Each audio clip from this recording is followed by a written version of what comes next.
Chris Shandak, C1 review covering Las Vegas and the world. Happy holidays to everybody. I hope you're doing well. We're going to be here, of course, for the next 3.5 hours. NFL Live, Week 16. We're getting closer to the playoffs. Good morning, Tom. Hope you're doing well. Happy holidays to everybody. In the spirit of the holiday season today, we're going to do in a playoff of the 12 Days of Christmas, we're going to do the 12 landmarks of Las Vegas. Now, you probably will come up with some others, so this is not the definitive list, obviously, but we'll be going over today the 12 landmarks of Las Vegas. Key games today in the early action we're watching here, of course, from Las Vegas, the most exciting city in the world. Christiana covering C1 review in the world, Las Vegas in the world. It's finally that day. It's arrived. NFC South is up for grabs. Tampa Bay at Carolina. Both teams are 7-7. The winner will take the lead in the division. They still play one more time in Week 18. It's going to be interesting to see what happens there. And Buffalo needs to win today to keep pace with New England. New England's going to play Baltimore later today. Going to be a very challenging game for the New England Patriots. Baltimore needs to win to keep their playoff hopes alive. We've already had some action yesterday. Washington losing to Philadelphia. Chicago. Division road games are tough.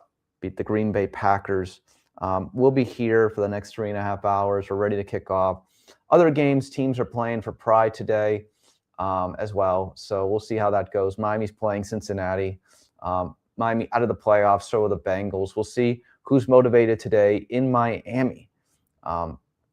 And we shall see about that. If the Ravens were able to beat the New England Patriots today, Buffalo Bills and New England Patriots would be tied with the division. So there we go. I'm really excited to be here for the next 3.5 hours with you. And reality of what it comes down to, Tom, is that we'll probably be here Christmas Day as well. I'm guessing Lions-Vikings. That's probably going to be the one that has the only playoff implications. But I'm excited to be here. Happy holidays, Tom. The 12 landmarks of Las Vegas. In the first 15 minutes, we'll reveal the first one, and we'll just go down the list the whole day. And I love your input to see if I've missed anything by the end of the 12 landmarks of Las Vegas. I want your input today, and everybody else's input, of course, as well. Chris Shandak, C1 review covering Las Vegas and the world. Again, thank you so very much for being here today, and it greatly is appreciated. And, it would have been nice to have old school no-name defense about like maybe 8 weeks ago, as you know. Also, in the early action, Chargers playing for playoff position. They've got to play at the Dallas Cowboys today. That's going to be very challenging as well. I'm hoping that Carolina beats Tampa Bay today because we want to see new teams in the playoffs. Division road games are tough. Carolina, to me, has been playing better football, though they've lost the Saints choice. Imagine if the Carolina Panthers were able to beat the 4-win New Orleans Saints twice, where they would be right now. They would be 2 games up in the division right now, and they'd be playing.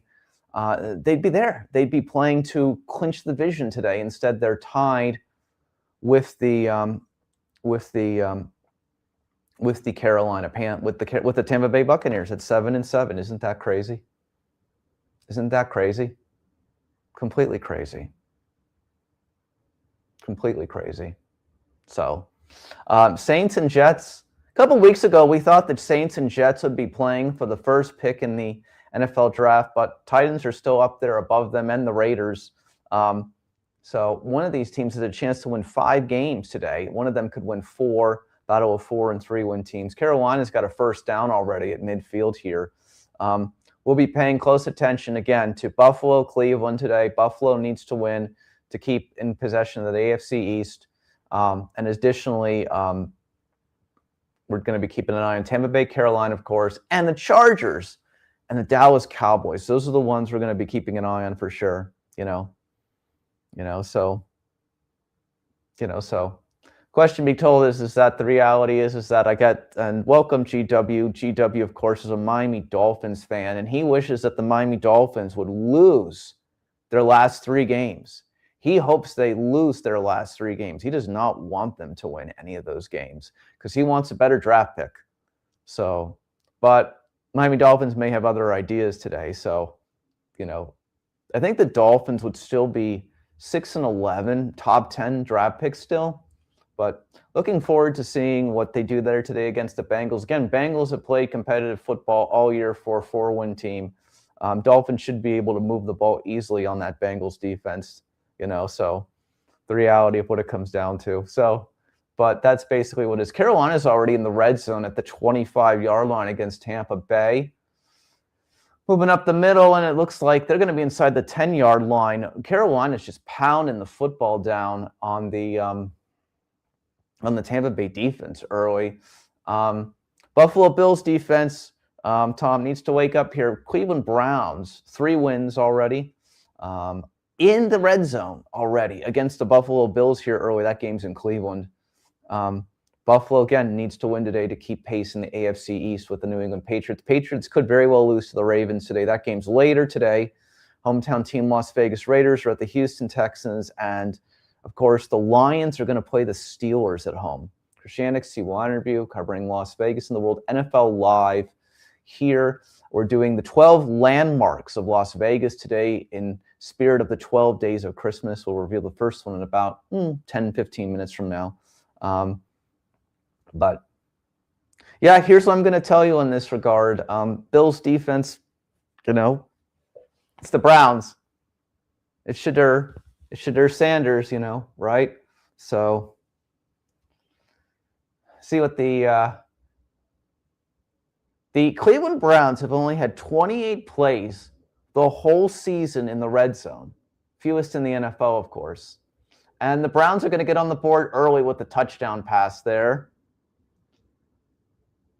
Panthers are in the red zone, and they're about to score a touchdown. They're at the 6-yard line. Krishanik, C1 interview, Las Vegas. NFL Live is off to a fast start. Week 16, we had games already. Yet Thursday and yesterday, of course, Seahawks won a throw over the Rams. Incredible. Just incredible. Incredible.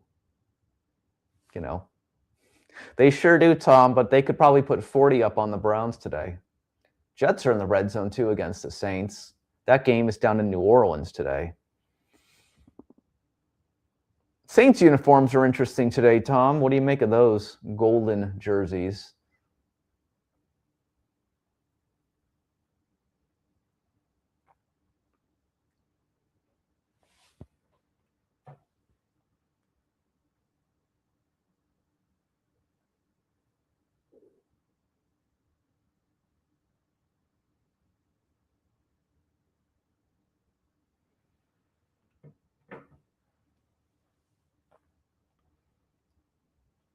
Jets 3rd and 12 from the New Orleans 15-yard line. That is not going to be a first down. Probably have a Jets field goal attempt coming up in our future here. Panthers are going to kick their field goal. They did not convert. Kick is up, and it's good. Carolina. Yeah, I agree with that. But let's take a look at something quickly while we're sitting here still. I'm just amazed at the offense that the Seahawks have been able to put together this year. That's all. I'm just kind of amazed by that. Jets are going to get on the board early, 3-0 there.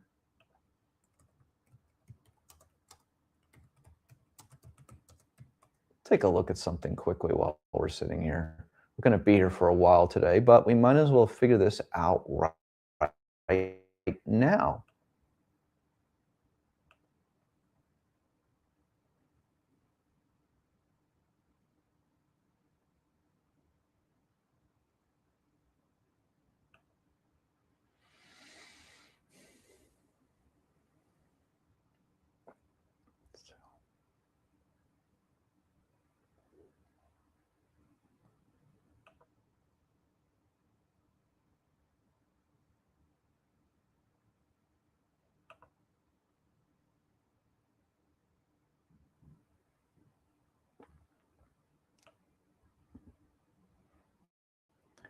All right, so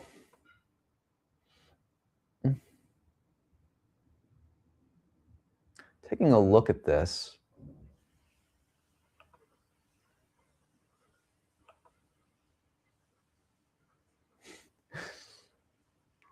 Just another example of a guy who played for the Jets and doesn't do well, and then he goes somewhere else and then he does really well.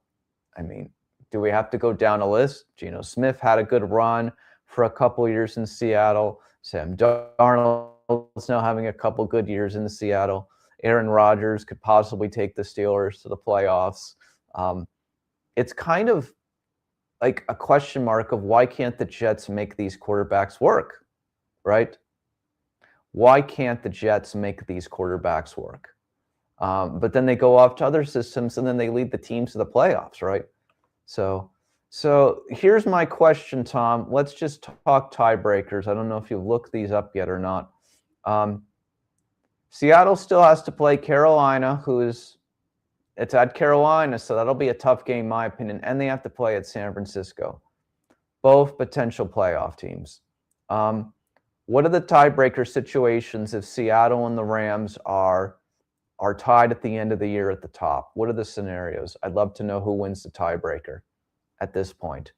So, because Seattle could win, they could win both of those games, maybe. They could win one of those games, so they could lose both of those games. So what I'd love to know is what are the tiebreakers if Seattle and the Rams have the same record? They both have split their series, obviously, during the regular season. So the question is that who has the tiebreaker? And if the Bears obviously don't have a better record as well, which, again, where do the Bears fall into that as well? What if the Rams, the Bears, and the Seahawks all have the same record to end the year? What is that scenario looking like? That's what I'd be curious to know right now. If somebody can explain that to me today, so that would be the question in that regard. So my point be told, though, is that I just feel like that the Rams and the Seahawks are a coin flip game either way if they play in the NFC title game.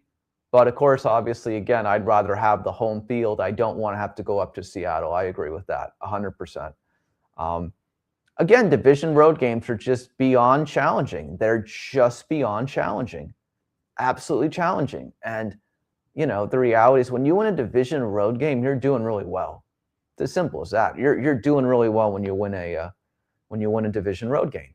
So that's where we are on that. 3-0 Jets over the Saints. Miami's at midfield. Where was that no-name defense, like 7 weeks ago? Miami, of course, could have made a playoff run. It's going to come up short, obviously. They would have played better in the beginning of the year. But again, it's not, let's lose 7 of our first 8 and then find a way to start going on a winning streak. That just doesn't work, Ravens started not very good. They're 7-7 right now, and they still may not make the playoffs. They will need some help. Again, if the Ravens win today and the Steelers lose today, then we got something going on, right? But that's what it's going to take, right? That's what it's going to take, obviously. And then both those teams will have the same record, and if they go null and void next week, meaning both win or both lose, then basically it comes down to week 18 at Pittsburgh. Touchdown Buffalo on a long run, so James Cook III with another rushing touchdown for the Buffalo Bills makes it 7-6 Cleveland with a pending extra point here. So, but those are my thoughts, Tom. I think the NFC is incredible at the top. Yeah. So again, there's still stuff to play with. Again, I don't feel like that Seattle going to Carolina next week, which is going to be a meaningful game for the Carolina Panthers, irrespective if they lose today, and then having to go to San Francisco, who's still in the playoff hunt as well. Those are tough games. Those are really tough games. Those are really tough games. All right, help me out. When was the last time a running back won the MVP award? Now, I don't know this, but let's take a look at this. I'm going to guess that either LaDainian Tomlinson or Priest Holmes may have won it once. I could be wrong about that, but I can't think of any other running back in the last 20 years who could have won the NFL MVP award. So let's take a look at that in a minute. When was the last time a running back won the NFL MVP award? Let's take a look at that while we're talking here.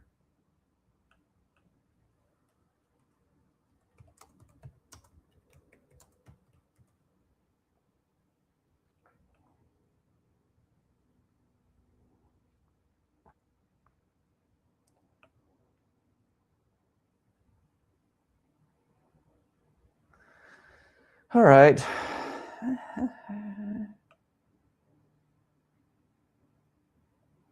Adrian Peterson, 2012, would be the last one. Prior to that, LaDainian Tomlinson, 2006. Sean Alexander, 2005. I guess Priest Holmes never won the MVP, but he was definitely a fantasy darling, that's for sure. But okay. So 2006, LaDainian Tomlinson, past C1 every guest, by the way, many years ago. Adrian Peterson, 2012. So, and Sean Alexander, 2005, Seattle Seahawks. So,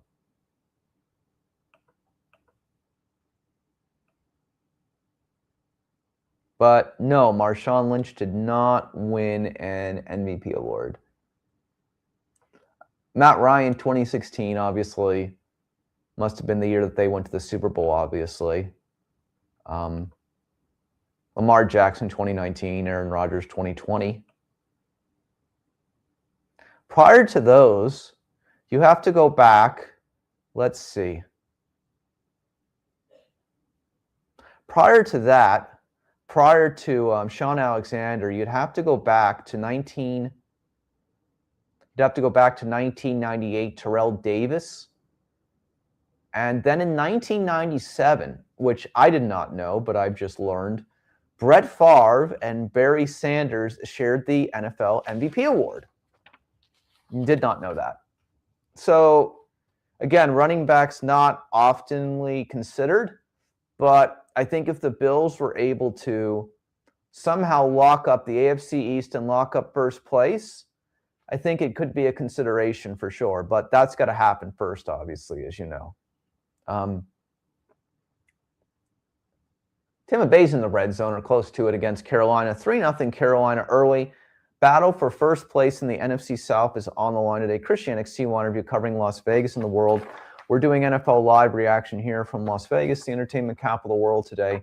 And we're also doing today the 12 landmarks of Las Vegas to tribute the 12 days of Christmas. Happy holidays, happy Hanukkah, happy Kwanzaa, Merry Christmas, season's greetings, and Happy New Year's from the entertainment capital of the world, Las Vegas.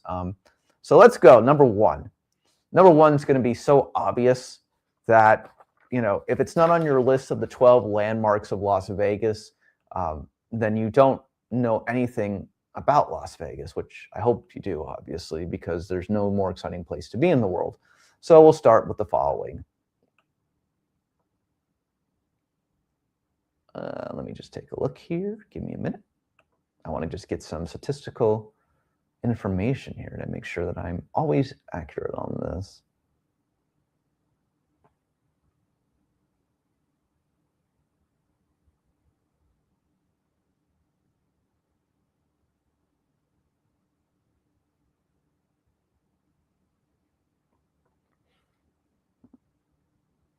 So this year, in October, the Bellagio celebrated its 27th anniversary on October 15th. Of course, in front of the Bellagio are the world famous Bellagio fountains. And anybody who comes to Las Vegas from across the world goes to see the Bellagio Fountain Show. How could you not? Plays many of the great famous artists, including, of course, the famous Celine Dion, My Heart Will Go On from Titanic.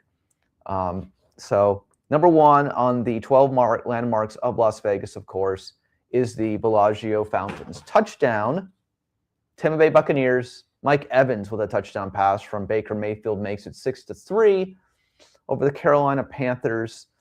So number one on the 12 landmarks of Las Vegas is the Bellagio fountains, and we will put those in the chat as we go along today. So on the first day of Las Vegas, the first landmark was the Bellagio fountains. We'll go over the next one in about 15 to 20 minutes today.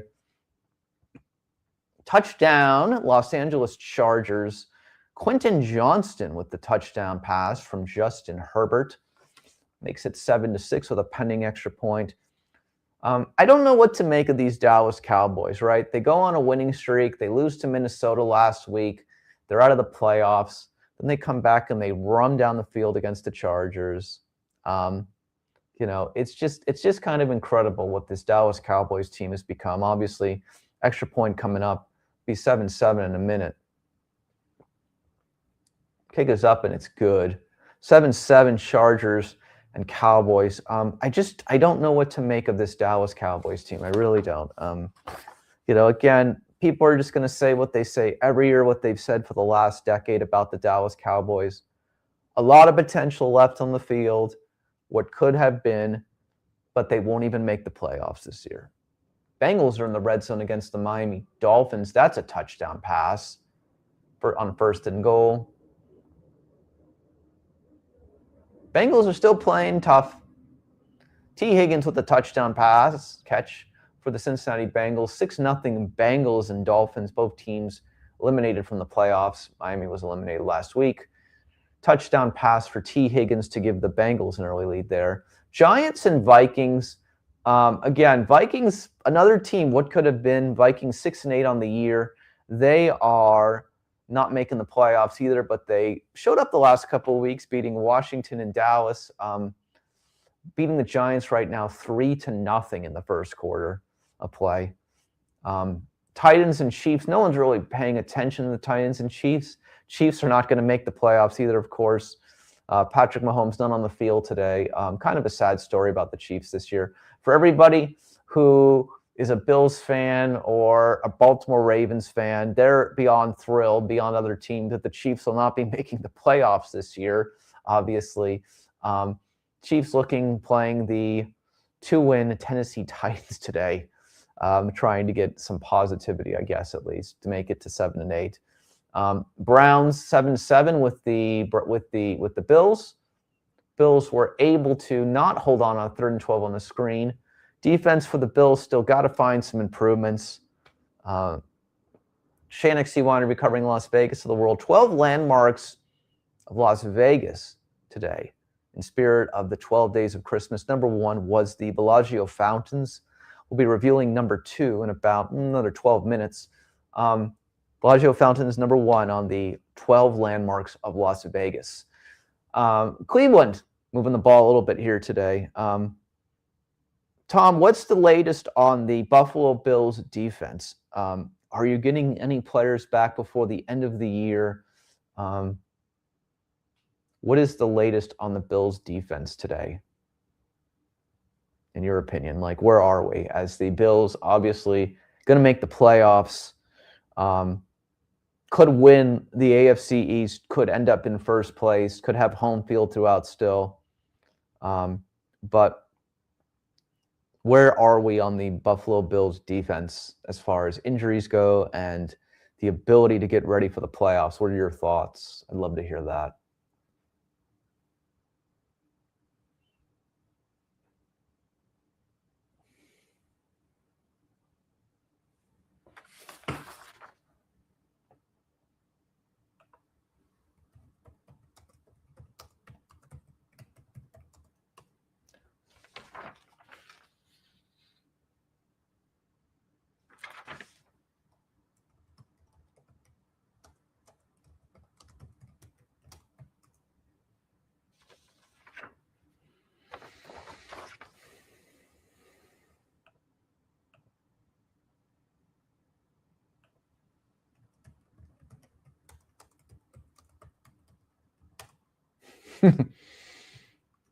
Yeah, 60 minutes indeed. I would agree with that thought.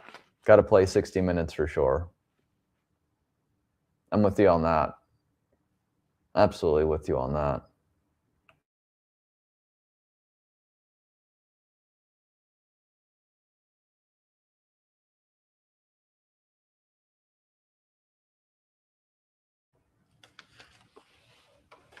I mean, listen, today is probably the biggest day in Carolina Panthers football history since like when a long time ago.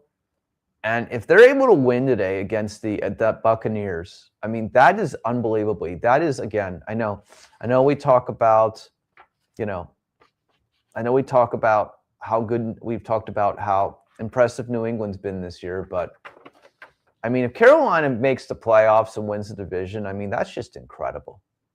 I mean, truly, truly incredible. Their coach should be the coach of the year, at least in the NFC. Panthers last couple of years, 2 wins, 3 wins, 4 wins, whatever it was. People had written off Bryce Young after 2 years. His third year, he's shown his strides. He's absolutely improved.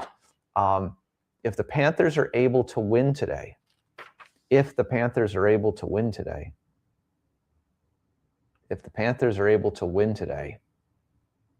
I mean, that's incredible. So, Shannick C1 Review covering Las Vegas and the world. Welcome from Kenya's in the room now. We got people in Las Vegas, Florida. I know there's some people from Florida here.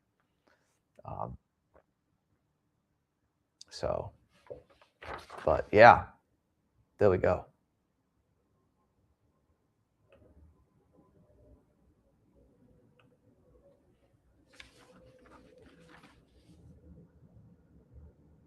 Seven Buffalo and Cleveland. 7-7 Chargers and Cowboys right now.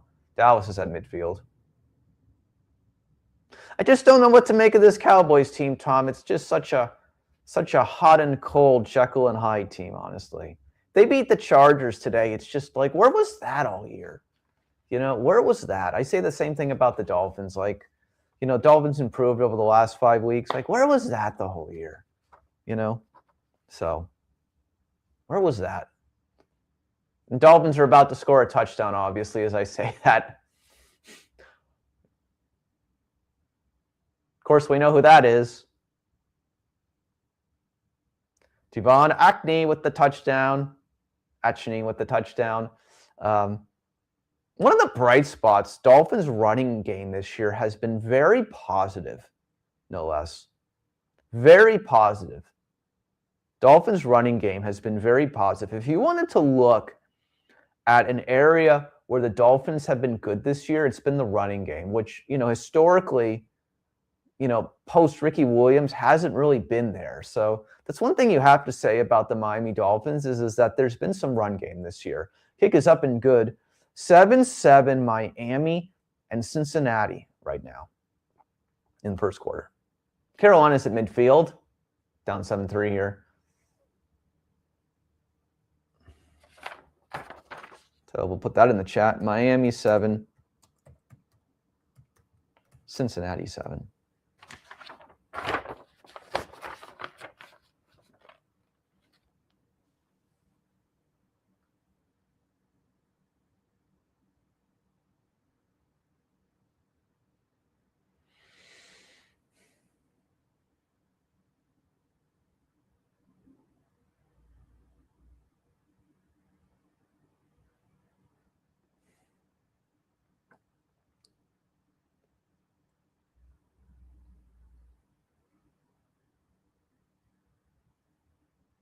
On a side note, Tom, just because I haven't had a chance to ask you, random question. What were your thoughts on John Cena's last match last weekend?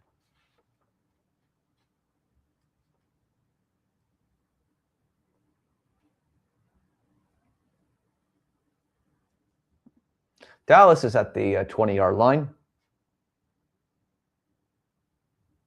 Happy holidays to everybody. Happy holidays, season's greetings, Happy New Year, Merry Christmas, Happy Kwanzaa, Happy Hanukkah, Happy Boxing Day, happy whatever you celebrate. Maybe you celebrate nothing. Maybe you celebrate family. Maybe you celebrate love. Maybe you celebrate a day off from work. Whatever it is, happy holidays and season's greetings from C1 Review in Las Vegas, the most exciting city in the world. Happy you're here today. 12 landmarks of Las Vegas. Number 1 was the Bellagio fountains in spirit of the 12 days of Christmas. 12 landmarks of Las Vegas today. Bellagio fountains, number 1. How could you not go to the Bellagio Fountains? Number one. Number two will be revealed in approximately about 3 minutes. 7-7 Cowboys and Chargers. 3rd and 4 coming up with the Cowboys here in the red zone. I don't get this Dallas Cowboys team. I really don't.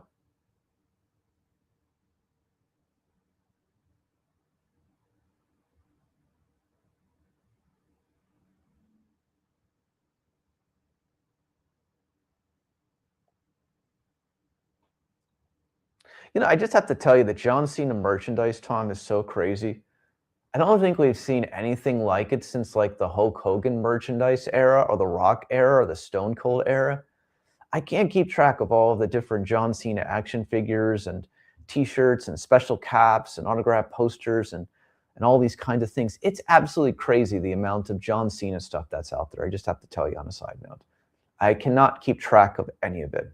And I see these posts on Facebook from some of these fans groups, which I've invited to Choo Choo, and it's just like, I can't keep track of it. I can't keep track of it. It's incredible the amount of merchandise that's out there. Incredible. Blues are moving the ball here on the Cleveland Browns. They're going to be inside the 35-yard line here.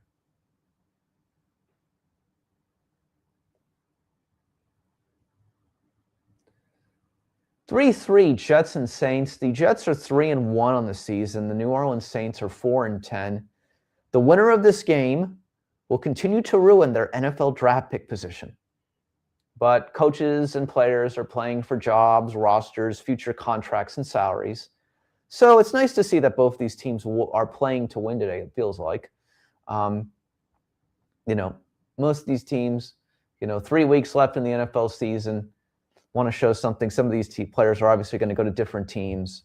Some people are playing for new contracts and salary positions. So you want to hope any given Sunday that teams want to win, obviously. But point be told, nice to see that the Saints and the Jets, who started the year, didn't look like maybe either of these teams could possibly win a game. Both these teams have some victories on the board. Saints have beat the Tampa Bay Buccaneers once and the Carolina Panthers twice.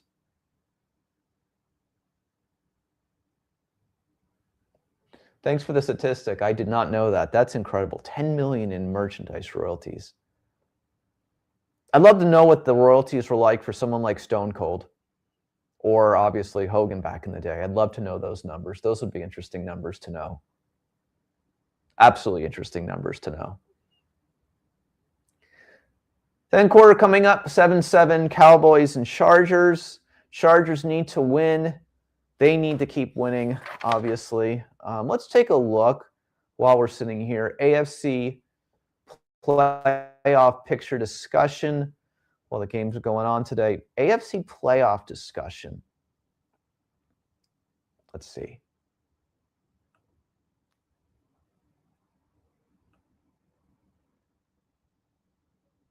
Chargers are in 5th right now, but again, Chargers have 3 very tough games. This one and 2 others at the end here, which aren't guaranteed, obviously. They got to win today. They have to win today.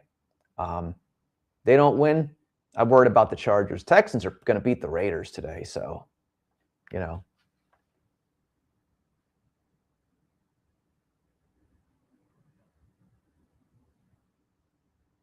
That makes a lot of sense too, though. I agree with you on that front.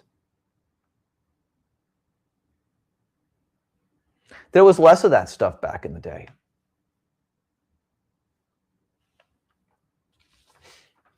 But again, you can also do the adjustment for inflation numbers as well. So, can also do those adjustment for inflation numbers. 2nd and 10 here for the Cowboys.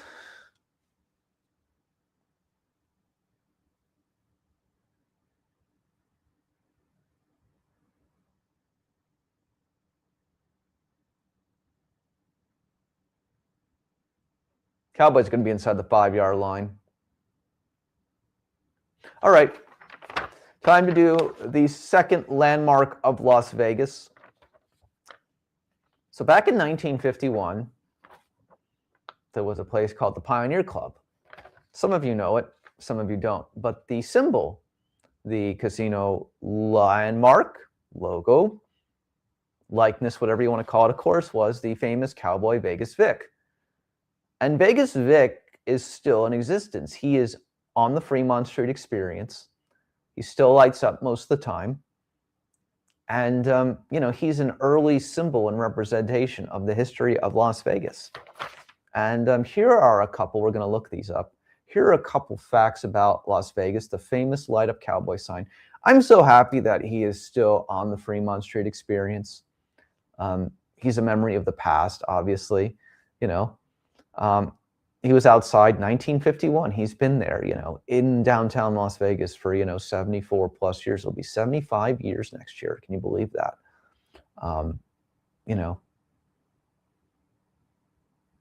He's 40 foot, obviously. He's been restored a couple of times, by the way, also. But, he is a great representation of the early neon signs in Vegas. And you're right, his arm does not move anymore. But he still lights up, thankfully. But you're 100% right. His arm does not move anymore. He did get a refurbished job back in July of 2023, which it's been 2 years now, and he does light up. Most of the time, he's lit up when you go to Fremont Street. So when you go to Fremont Street, obviously, when you're at the, let me think. When you're near the Plaza Hotel and Casino and you walk right by him, right across from the Circa and the Golden Nugget, look up and he's right there. Landmark number 2 of Las Vegas, the famous cowboy, howdy partner, Vegas Vic, one of the early symbols of Las Vegas. Well worth seeing when you come on a trip to the entertainment capital of the world. The field goal is up and good for the New Orleans Saints. Bills are in the red zone, and the Bills get a touchdown. And of course, who gets that touchdown? We know who's getting that touchdown. Ty Johnson. Not James Cook III, unfortunately, on that one. Fantasy owners are not happy about that one today. Ty Johnson with the touchdown instead of James Cook III there. Dallas Cowboys get a field goal, 10-7 Dallas over the Chargers. Cool sign indeed, GW.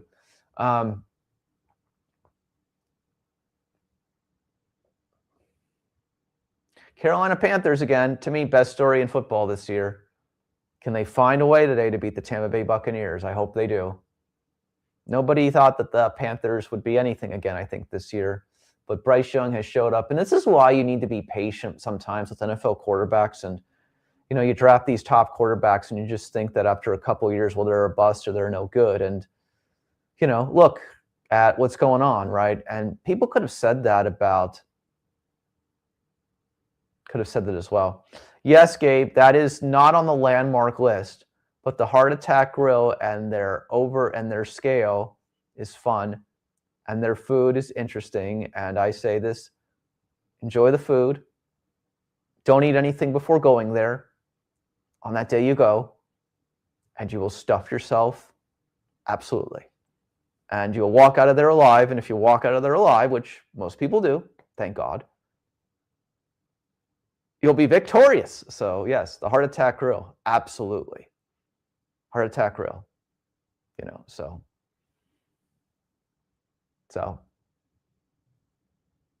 Giants are in the red zone against the Minnesota Vikings. So there you go. Maybe it'll get an honorable mention at the end, Gabe. So it'll get an honorable mention.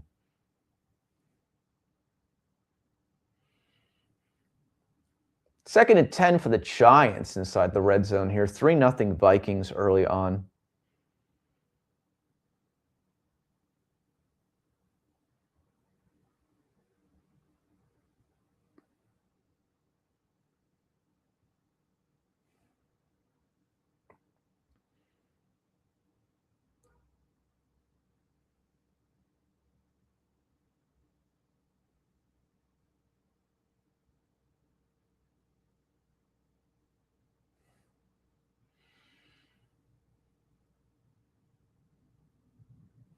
So just a couple of statistics about the Miami Dolphins quarterback today who's playing. Quinn Evers is on the field today for the Dolphins. Let's take a look here. Tua's not playing today, obviously. Ewers, excuse me.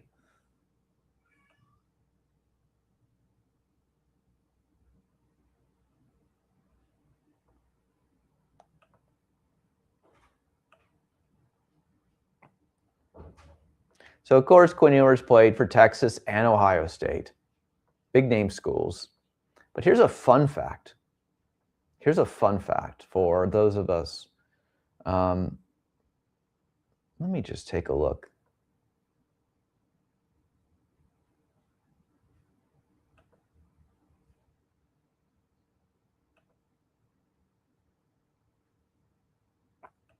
So because of the transfer protocol, obviously, now teams can play for two big schools. So good morning to a Pittsburgh Steelers fan. So we've got a Dolphins fan in the room, a Buffalo Bills fan in the room, and a Pittsburgh Steelers fan in the room. The Pittsburgh Steelers have a very tough game today against the Detroit Lions. Welcome to Mr. Dan M. of PokerChipper.com. Las Vegas history, poker chips, all this stuff about Las Vegas and beyond, casino collectibles. Go over to PokerChipper.com. He hosts us over there as well. We have a forum. PokerChipper.com, ladies and gentlemen. It's in the chat. Danny, I don't think the Steelers are winning today.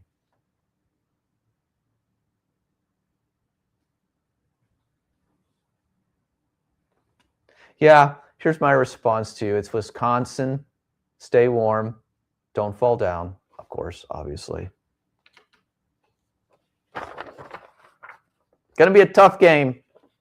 Lions need to win that game to make the playoffs. I'll take the Lions every day of the week and twice on Sunday. We'll see, though. Maybe Mr.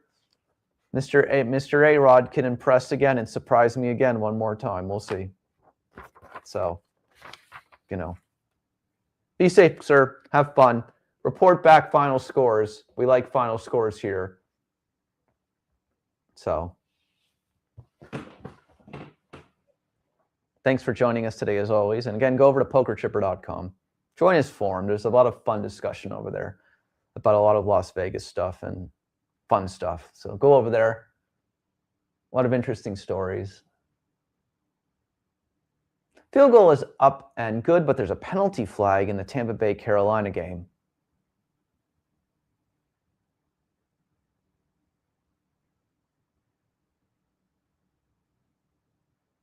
Yeah. Will do. Thank you for the notice. I absolutely will. Later today.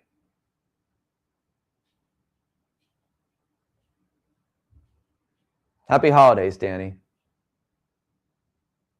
Thanks for joining us as always. Christian XC1 review covering Las Vegas of the World, NFL Live Week 16 reaction.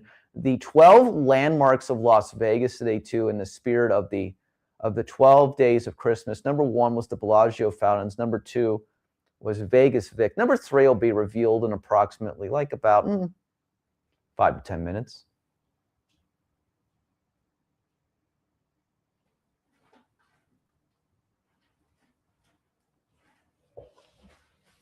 I'm going to have to fix something here. Hang on a second, ladies and gentlemen. We got a little technical glitch going on. Be right back.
So I have a couple technical difficulties pulling up some of the feeds here. I'm gonna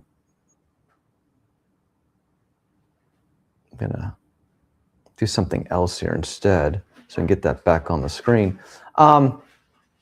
Thank you, Tom, for that update. As far as the Hurricanes go, there's no way they're beating Ohio State.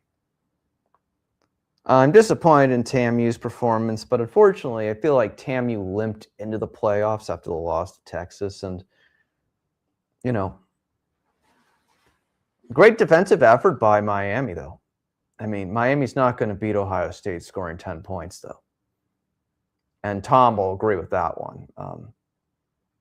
But you never know. I mean, if the Hurricanes can play defense as good as they played against TAMU, could they beat Ohio State? Yeah, maybe.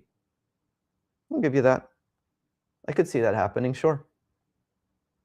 I could absolutely see that happening. You know, here's my response to you again.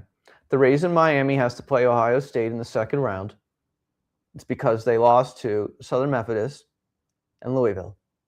And if you win one of those two, you're getting a better game than what you're having to play right now. So, you know, lose to bad teams that you should beat or teams that you're favored against. And, you know, you get into the playoffs because Virginia can't beat Duke in the ACC championship game. So, you know, my opinion on all of this is that, you know, if they beat Miami, if they beat Ohio State, I'll start giving Miami some. I'll start giving Miami some cupcake points.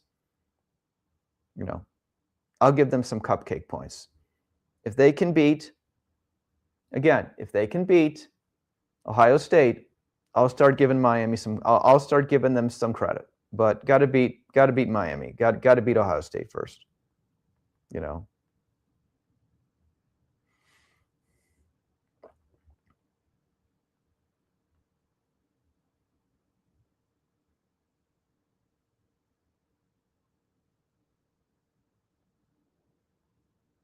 Yeah, I don't think so either, Tom, but you never know.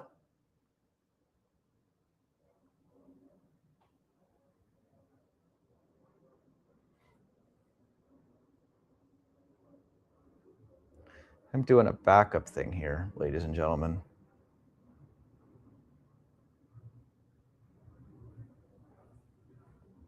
All right, so we're back in the action here. For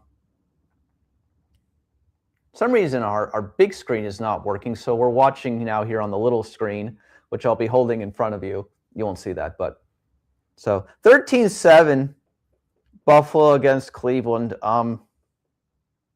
Yeah. Missing those extra points, Tom, not surprising, unfortunately. 3rd and goal coming up for the Browns here. You know, we'll see what happens here, but wouldn't it be amazing if the Chiefs didn't score any points today and they lost to the Titans? I know that Mahomes is not in there and it's a meaningless game, but that'd be an incredible fall. You know, the Titans-Chiefs game is more like a preseason game today, obviously, but, you know, KC's where Miami is right now, not making the playoffs, sir. So, and Tom couldn't be happier about that one, that's for sure. I don't think Tom has been happier about anything in a long time, though. There you go. 4th and goal coming up for the Cleveland Browns. The Buffalo Bills played defense and prevented a score in the red zone, a touchdown in the red zone at least. Christianic C1 review covering Las Vegas and the world. Week 16 live reaction here.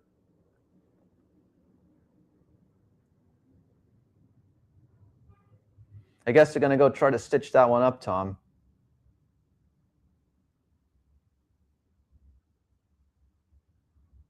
Field goal is up and it's good. 13-10, Buffalo over Cleveland here. 5 minutes and 38 seconds to go. Buffalo must win to keep their playoff momentum going. 6-6 in a battle of field goals here. Saints and Jets here. You remember years ago the gosh, what was it? The Auburn-Clemson game that ended 3-2? It's like about a decade ago. It's like 3-2, literally. Yeah, that was one of the classics. So let's look up a random fact here. How many games in football history have ended with the score 2-0? Let's see what I can find on that.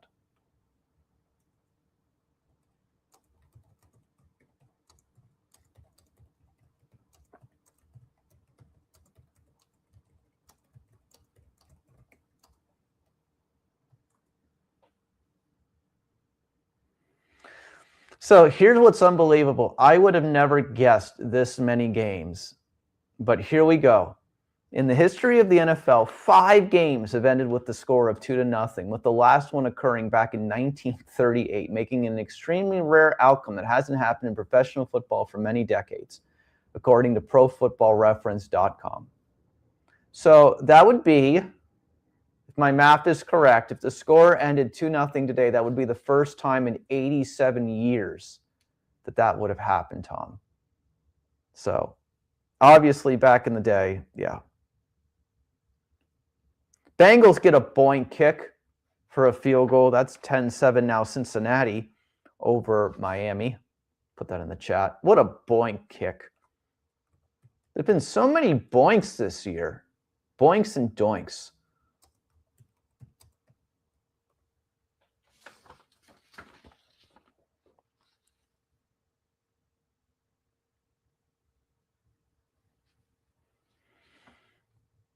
They got to play Tampa Bay still, and they got to play New England. So I just don't see a victory there for the Dolphins in either of these. This is probably the last chance for the Dolphins to get a victory this season. Touchdown Chargers. Ladd McConkey with the touchdown for the Chargers from Justin Herbert.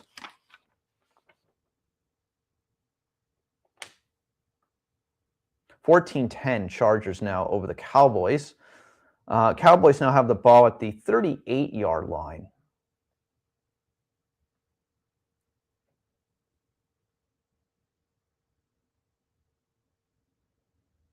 Looks like it's going to be an offensive juggernaut today in the Dallas and the Chargers. 17-14. George Pickens, former Pittsburgh Steeler. George Pickens, who I was fortunate to meet at the Super Bowl Experience in Las Vegas a couple years ago. Nice guy. Former Steeler, now a Dallas Cowboy with the touchdown catch. George Pickens with the touchdown for the Cowboys, 16-14. In 3 minutes, we are going to reveal number 3 on the 12 landmarks of Las Vegas list. Number 1 was the Bellagio Fountains. Number 2 was Vegas Vic on Fremont Street with a asterisk next to it. Please visit the Heart Attack Grill from 11GW in the chat. And also make sure you go visit all of the great resorts on the Fremont Street experience. They are all interesting for different reasons. If you got Dak Prescott today, you may have some good statistics for your fantasy league. How are your fantasy teams doing, by the way, Tom? How are the playoffs going? Still got any teams alive? 3-3 Giants and Vikings in the second quarter of play.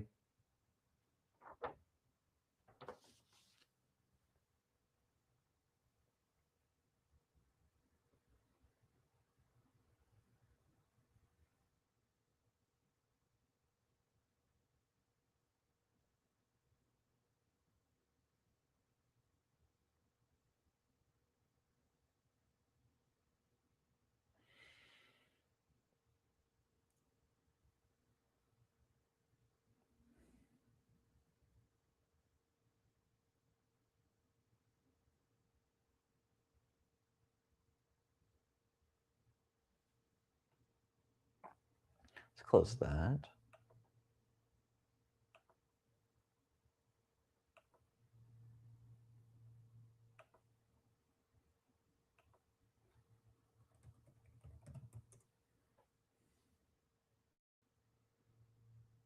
Got an interception in the Giants-Vikings game, and that is going to be a defensive touchdown, but there is a penalty flag on the play.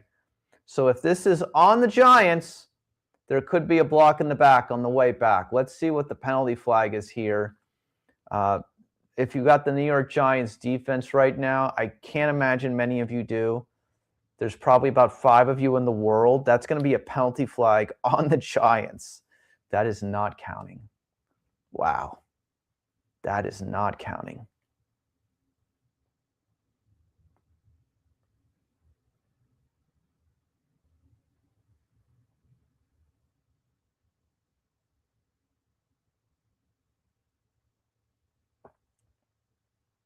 That's not counting, Tom. Not counting.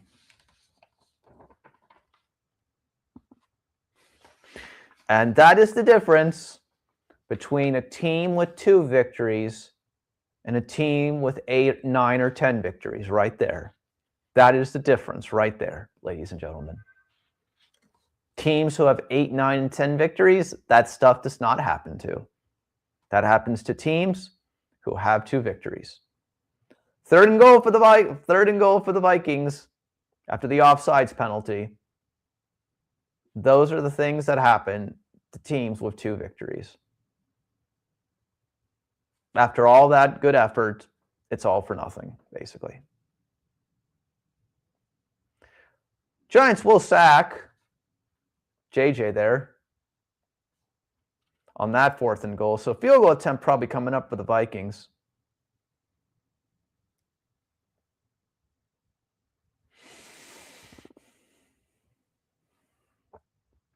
Bills are in the red zone again against the Browns here. Going to be inside the 1-yard line. Everybody knows who Tom wants the ball to go to here. James Cook III. See if he ends up getting it here. Field goal attempt is up, and it is going to be barely good for the Minnesota Vikings. 6-3 Vikings over the Giants.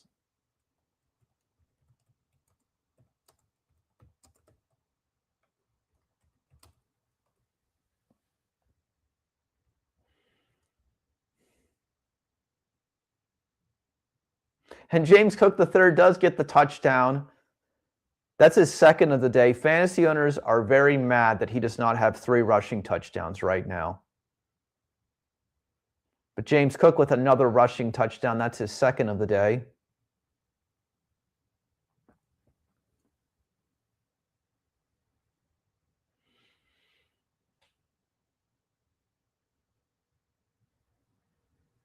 $19-10 Bills over the Browns. Extra points coming up, obviously.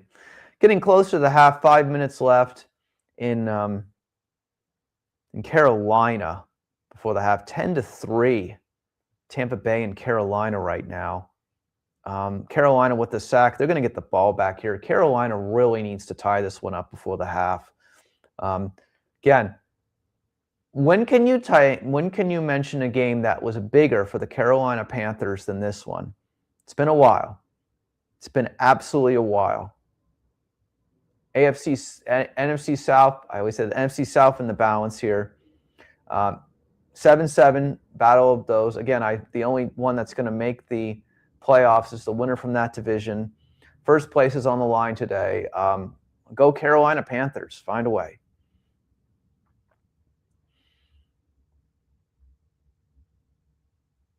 Miami's in the red zone against the Bengals.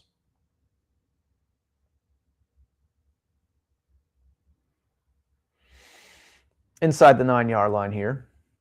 Christian XC1 review covering Las Vegas and the world. From the most exciting city, we're doing the 12 landmarks of Las Vegas. Okay, it's time for number 3. This one's an obvious one too. First, number 1 was the Bellagio fountains on the first landmark of Las Vegas. Bellagio fountains were revealed. On the second landmark of Las Vegas, the Vegas Vic sign on the Fremont Street Experience was revealed. And after we watch this play from the Dolphins, which will be a touchdown,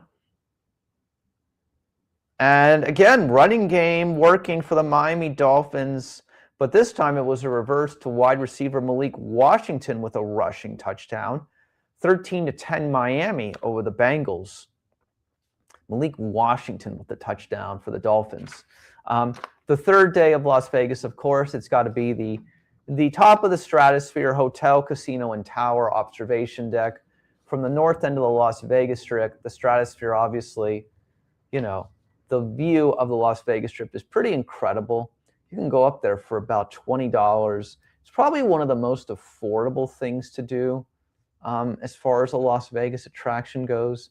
The top of the Stratosphere, of course, which is now called the Strat Hotel, Casino, and Tower. Of course, let's get you some statistics now when we're here.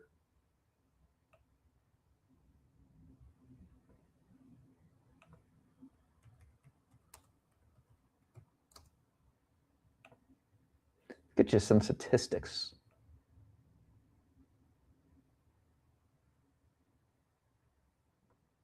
So, of course,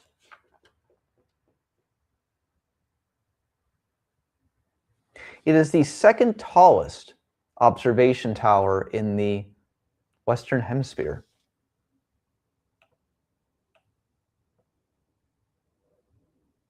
Of course, the visionary Bob Stupak, formerly, of course, before that was Vegas World, was there, obviously.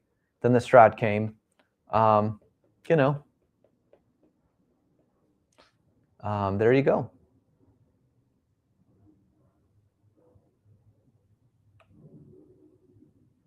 And of course, the height of the tower is 1,149 feet. So number 3, a lot of great things to do, by the way, at the Strat. You know, I agree, it's a landmark in general, but the top is where the action is. You know, and again, by the way, here's a fun thing to note. Monday through Thursday, if you're a Las Vegas local and you show an ID, you can go up there with a person for free. That's as long as you have the Strat Players card. If you have the Strat Players card, Monday through Thursday, you can go up to the Strat for free. You can go to the top of the tower for free. Take a friend with you. Monday through Thursday, if you show your Nevada residency ID. So something to keep in mind as well, by the way, if you're a resident of Las Vegas. Got a lot of great things there. They got, you know, they got a great show in Rouge. They got a great comedy club, which we did a video on earlier this year. McCall's got great affordable steaks, and went there a couple months ago. The food was phenomenal. McCall's, obviously the stuff at the top of the world is phenomenal too. But Strat's got a lot going on. There's obviously the rides at the top, you know. So also at the top of the tower, also there's amusement rides. I mean, come on, you know. So it's a lot to do at that property. A lot of fun things. So number 3, the Strat itself is a landmark. I agree with that 100%. Number 3. So number 1, Bellagio Fountains. Number 2, Vegas Vic. Number 3, the Strat. Next 15 to 20 minutes, we'll be going into the sports direction with landmark number 4 on the 12 landmarks of Las Vegas. Carolina Panthers are attempting a field goal attempt here. Kick is up, and that's going to be good. Carolina Panthers make the lead smaller for the Tampa Bay Buccaneers, 10-6 now. You know, the Las Vegas Strip overall is a worldwide destination and attraction. You know, I mean,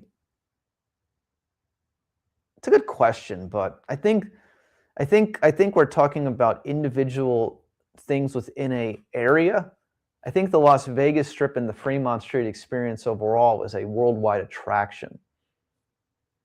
But there are meaningful things, or things that people visit, or things that people are most likely wanting to see when they come to Las Vegas, I think. So that's just my opinion. I mean, the view is incredible from up there. I love the view. I mean, from the Strat. You know, we did a video on that too earlier this year also as well, actually. But it's a great property, really is. They all are great properties. They all have something positive about them to say. Absolutely. There's something for everybody in Las Vegas, and that's why I tell people to always come here. So I agree with that. Minnesota's in the red zone against the Giants here already again. 6-3 Minnesota. See what Minnesota can do on this one. Minnesota's at the 8-yard line now. Again, Vikings and Cowboys, to me, 3 teams which we can talk about right now, what could have been this year, I'd say the Minnesota Vikings, the Miami Dolphins, right?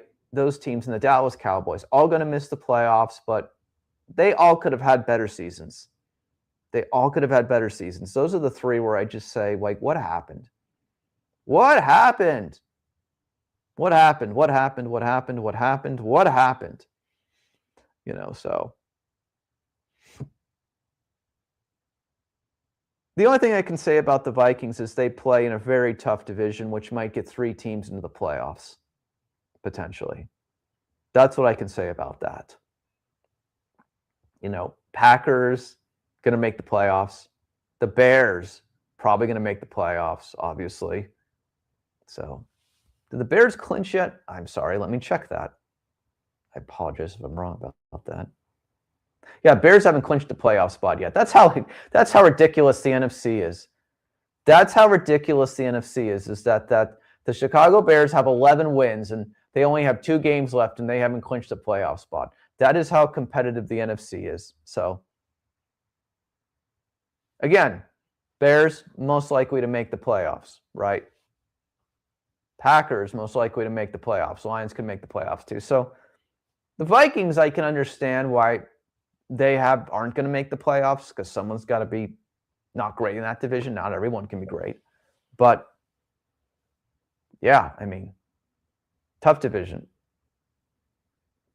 And GW, I think the Miami Dolphins would take Dak Prescott in a minute if they had an opportunity to trade him for Tua.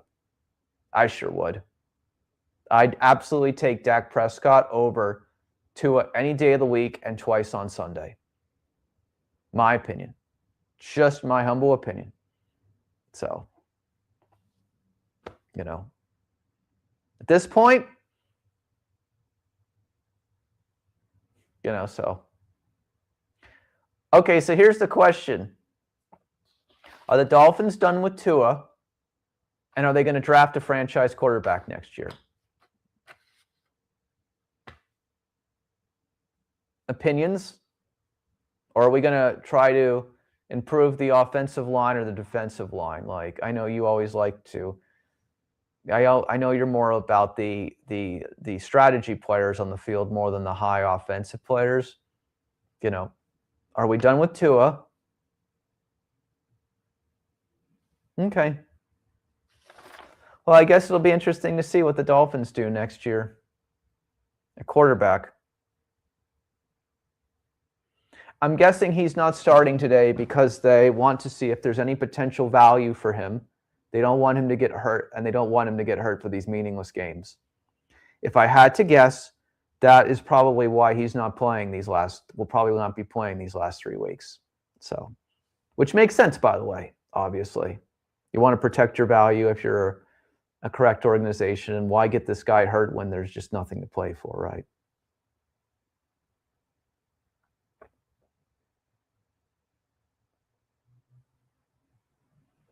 Okay. Touchdown, Minnesota Vikings. J.J. McCarthy with the touchdown himself makes it 12-3 over the Giants. Game of the day so far is the Chargers and the Cowboys as far as offensive powerhouse goes.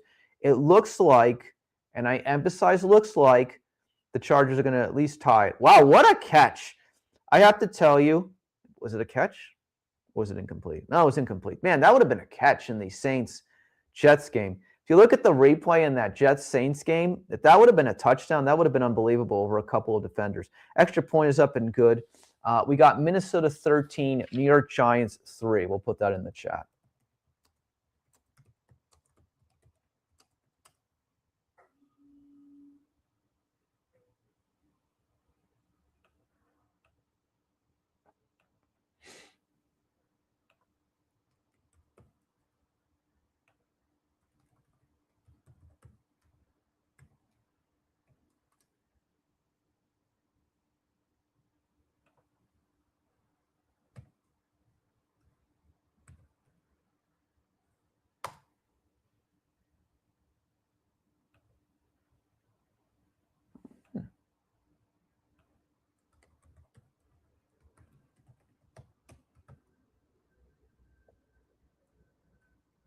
Just taking a look at something here quickly.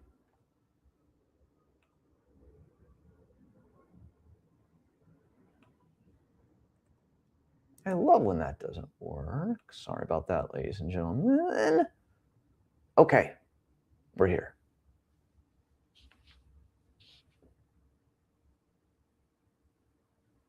Local fast food places in Vegas. That aren't chain restaurants. Ooh, let's think about that. Well, I did the video on Siegel's Bagel Mania the other day. I mean, they're only in Vegas. You know, they're an original deli here, which, you know, it's fast food too. Bagels, deli sandwiches. Of course, they're having potato latkes and all that stuff for Hanukkah right now. We just did that video the other day. Bagels, Siegel's Bagel Mania would be one of those places. All through Nevada is Pink Box Donuts. You know, so there are some for sure. I mean, they're one-off restaurants, of course, also, but those aren't really fast food places. Let me think. Oh, I know. Roberto's Mexican food. They got a couple of taco locations. Really good Mexican food. Roberto's is one of those places. I think they've got like 3 or 4 locations in Las Vegas. That's a fast food place. They have good specials on, I think every Wednesday. I think like chicken tacos are like $1.50 or something like that.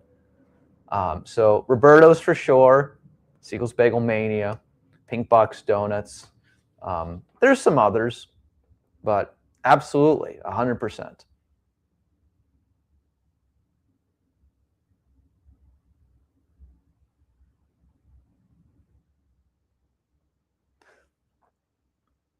Bengals get on the board with a touchdown. Samaje Perine, the former Georgia Bulldogs running back, with a touchdown. 16-14 Bengals and Dolphins. I feel like watching this game, Gabe, I feel like we're back in the 1990s when Don Shula was the head coach of the Dolphins and Mike Shula, his son, was the head coach of the Bengals. That's what I feel like when I'm looking at these Dolphins and Bengals uniforms. That's how I feel when I look at these Dolphins and Bengals uniforms today. I remember one of those games was an NFL Sunday night game in Cincinnati. I want to say that was probably 94, 95. I think the Dolphins won like 23-7 or something like that. You know, so but I remember that like it was yesterday, the Sunday night football game. Let me look up that and let me see if I can find it. I want to say the final score was 23-7, but I could be wrong. Let's take a look at that.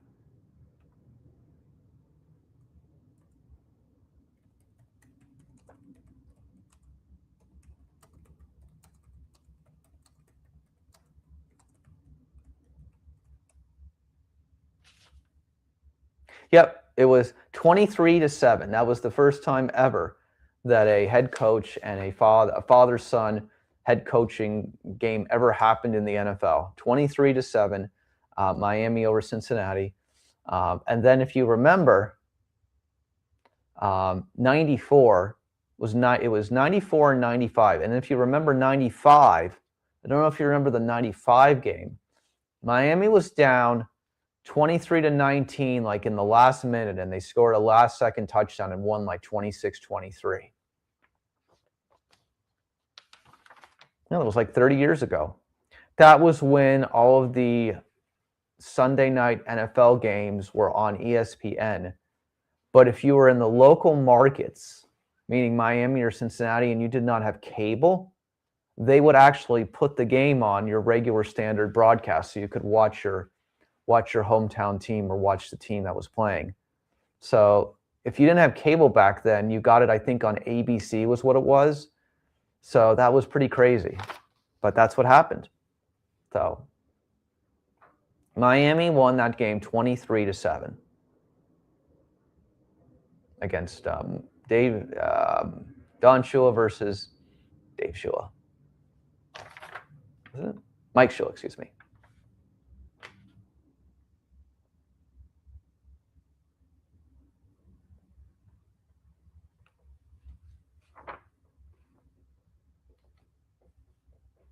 20-10 Buffalo over Cleveland. It's nice to see that Buffalo has finally found some defense today, Tom. It is the Cleveland Browns, but still, it's nice to see that the Bills are playing a little bit better defense today. That's nice to see, at least.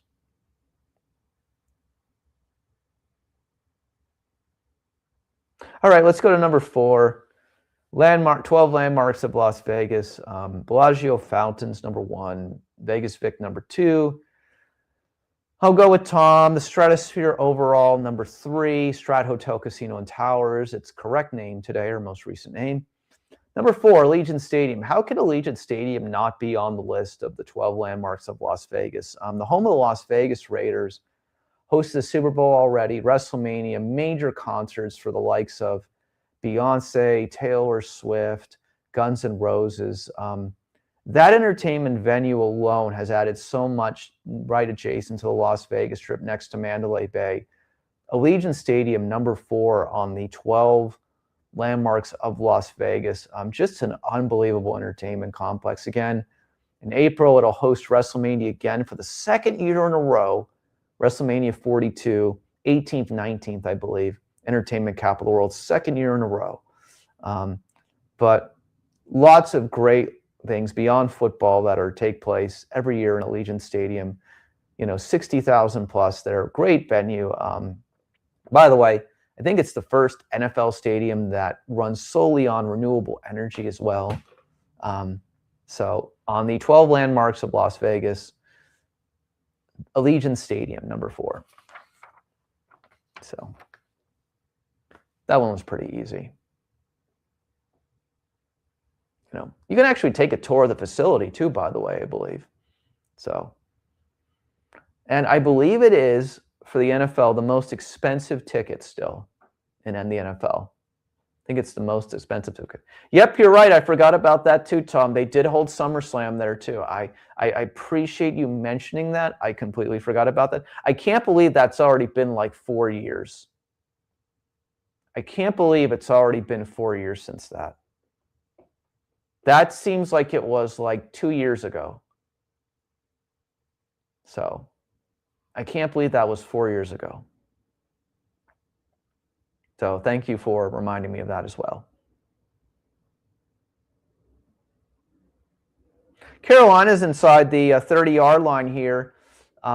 Tampa Bay Tampa Bay leading 10-6. Carolina looking to increase that lead. Christian XT1 review covering Las Vegas and the world live from the entertainment, the capital of the world. We're doing the 12 landmarks of Las Vegas today. Again, Merry Christmas, Happy Hanukkah, Happy Kwanzaa, Happy New Year, season's greetings, Happy Boxing Day, Happy day off from work on a holiday, all that stuff. We're probably going to be here, I believe. We'll see. But we're probably going to be here on Thursday for Minnesota and Detroit, because that's going to probably be the only game that has real major playoff implications. Denver and KC does, but only for Denver's 1-seed purposes. I think we'll be here for the afternoon game of Minnesota and Detroit on Christmas Day. That should be a good one. Minnesota's playing decent, at least. Detroit needs to win out, though, to make the playoffs. So Detroit's got to win today for that game to matter, too. We'll see, but we'll probably be here on Christmas Day for one of the games. We'll be talking everything and updating, obviously. So we were here for Thanksgiving Day, so why not be here for Christmas Day as well? So see what the Panthers are able to do here. Also, by the way, go over the main channel. We've got some great videos. Speaking of the holidays, we've got one on the Enchant Christmas experience at the Las Vegas Ballpark, the home of the minor league team, Las Vegas Aviators. If you haven't watched that, go over watch that. We got a great interview as well about Siegel's Bagel Mania, one of the great delis in Las Vegas, and delis on the Las Vegas Strip right next to it, talking about their offerings for Hanukkah. Go watch those. And of course, me and Lane Fobbs will be back this week to preview the college football playoff predictions. We're going to do that actually tomorrow. Probably release that tomorrow maybe as well. Maybe we'll give it to you early this week in the spirit of the holidays. But touchdown, Carolina Panthers. Carolina is going to take the lead going into the half. Carolina. Can they Can they win today to take first place in the NFC South? Touchdown, Carolina Panthers. Has there been a more important game in Carolina Panthers football history in recent years? I can't think of one.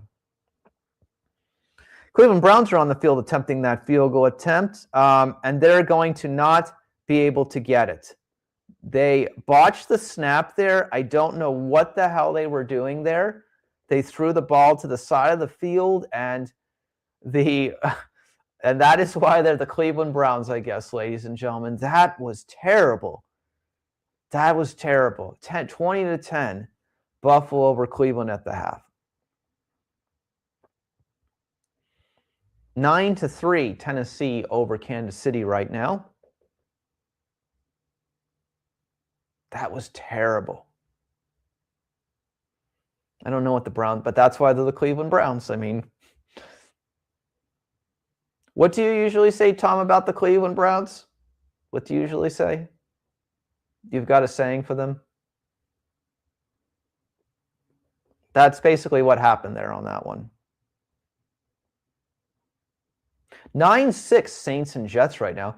Christian XC1 review covering Las Vegas and the world. Welcome to the biggest group we've had so far today at this given moment. We're here live, Week 16 NFL Live Reaction. We're doing also today, in the spirit of the holidays, the 12 landmarks of Las Vegas.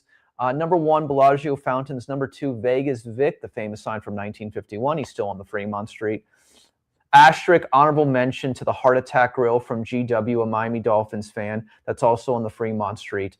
Number 3, the Stratosphere Hotel, Casino, and Tower. Observation deck. Number 4, Allegiant Stadium, home of the Las Vegas Raiders. One of the great entertainment complexes in all of Las Vegas. Of course, Taylor Swift, Beyonce have had big concerts there. Guns N' Roses.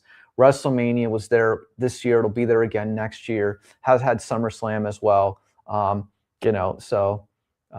The reality of what it comes down to, point be told at the end of the day, those are the 4. Number 5 will be revealed in about 5 minutes. 13-10 right now. Let's go scores around the NFL because we've kind of been all over the place today. Let's go scores around the NFL. And again, thank you for the biggest amount of people in the room right now. This given moment, thank you for coming in and stay around. We love you. Let's see here. Scores around the NFL. Halftime.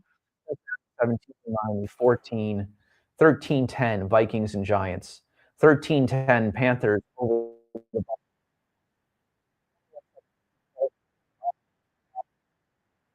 Bills over the Browns at the half. So let's put a couple of those in the chat right now. Buffalo 20, Cleveland 10. Los Angeles 13. Los Angeles 21. Dallas 17. Carolina 13. Tampa Bay 10. Okay, so here's what's at stake right now, ladies and gentlemen, as we're at halftime. We're at the CY interview from Las Vegas. Halftime report. Here's what we got at stake right now. Buffalo needs to win to keep pace with New England. New England plays Baltimore later today. If New England were to lose, Buffalo and New England would have the same record with 2 games left in the NFL season. That's pretty gigantic. So Buffalo needs to beat Cleveland today. They're up 20-10. Los Angeles, they're not guaranteed a playoff spot. They've got to win today against Dallas. 21-17 Los Angeles over Dallas at the half. And again, the other most pivotal one, Carolina, the biggest football game in Carolina Panthers football history in a long time. We've been waiting for this one. Again, I love new storylines like pro wrestling. I love new storylines. Carolina beating the Tampa Bay Buccaneers, first place winner, first placed. The winner of that game, first place in the NFC South, leading Tampa Bay at the half, 13-10. KC attempting a field goal here against the Titans. It's 9-3 Titans over the Chiefs. The kick is up, and that's going to be good. 9-6 now, Titans over the Chiefs. All right, so we're at halftime. Let's talk for a couple of minutes, if everyone's okay with that, and then we'll reveal number 5 on the Las Vegas landmark list. I'm going to reveal those. do number 5 in 5 minutes, and then we'll do number 6 shortly after so we can get through these. Let's go and look over at the college football. We'll be talking about this tomorrow with Lane Fobbs. Again, always watch our weekly college football segments with Lane. We're going to take off the next week after that one, but let's just go through and talk about the college football playoff next week.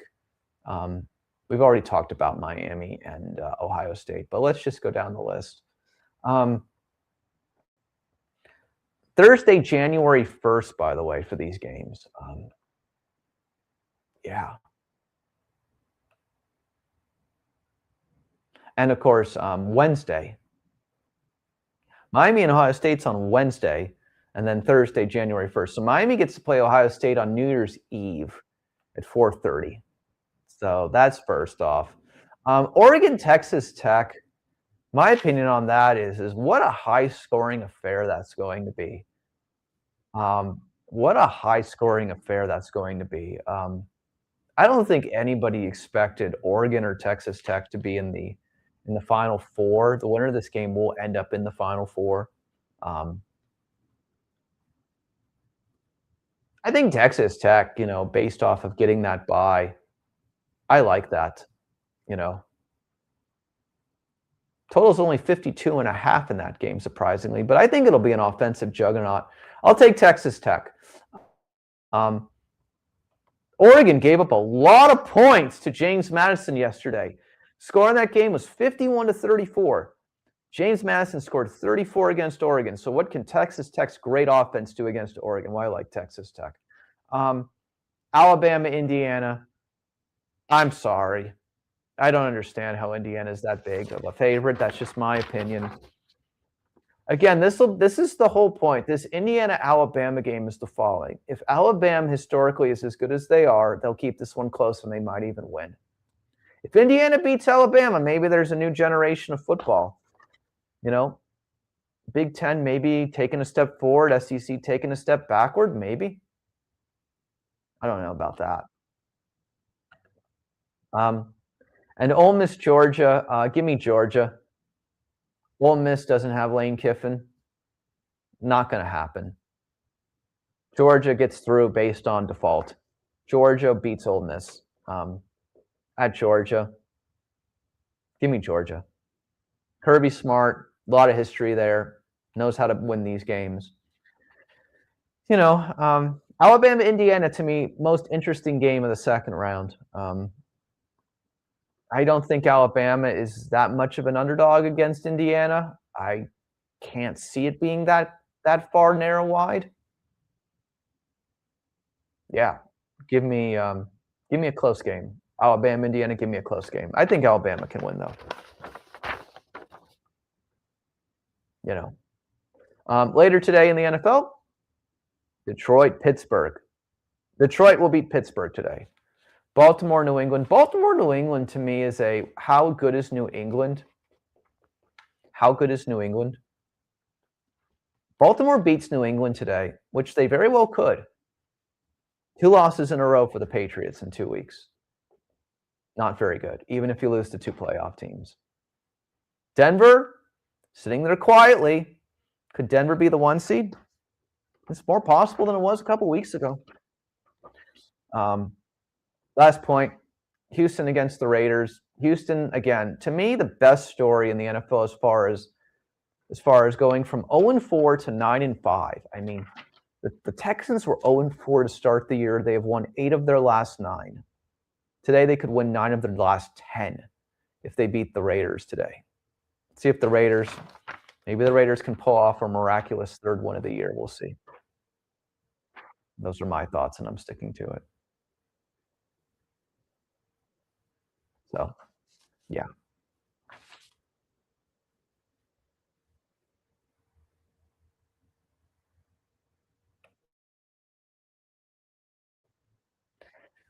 Me and Tom have already talked about this, and I've talked about this on the live for the last couple of weeks. The one thing positive about the Raiders is that if they want, they can draft a franchise quarterback. Or they can trade that pick down, get more picks, and draft a quarterback later. Because they're going to be a top 5 pick. Got to be a top 5 pick. You know, the Geno Smith thing is not. Again, Geno Smith and Pete Carroll had a lot of great magic in Seattle a couple years ago, but it's just not happening right now in the Raiders. And obviously, we've seen that statistically. Geno will not be back. I agree 100%. Yeah. Might be time for the Raiders to draft a franchise quarterback. I think so. So, also, how can I forget later game? Jacksonville and Denver. That will be an incredible game. And Jacksonville's been on a move this last couple of weeks. If Jacksonville beats Denver today, I think the AFC, again, is just wide open. I think Buffalo is still the best team in the AFC. I still believe that. But Jacksonville beats Denver today. Yeah. Denver beats Jacksonville today. I'll be very impressed by Denver. I'll start giving Denver some credit if they beat Jacksonville today at home. I'll say that to you. I will absolutely say that to you. If Denver's able to beat Jacksonville today, I will start giving the Broncos their love. Anybody remember years ago, mid-1990s, Mark Brunell, John Elway, Jacksonville goes in and upsets the Denver Broncos 30-27. Jacksonville gets to the AFC East, loses to the Patriots. That same year, Carolina goes to the NFC and loses to the Green Bay Packers. We could have had Carolina versus Jacksonville in the Super Bowl, and both Carolina and Jacksonville, I believe it was in their second year. Mark Brunell was the quarterback for the Jacksonville Jaguars. They lost in the AFC and NFC Championship. I was so devastated by that because I wanted to see Jacksonville or Carolina in the Super Bowl. I was devastated by that. I thought that was so incredibly sad back then. I thought that was so incredibly sad. And we ended up getting Green Bay in New England. You know, that was very incredibly sad to not get Carolina or Jacksonville in the Super Bowl that year. That would have been phenomenal. So Jacksonville's got a chance this year. Carolina does too, potentially, to get to the playoffs at least.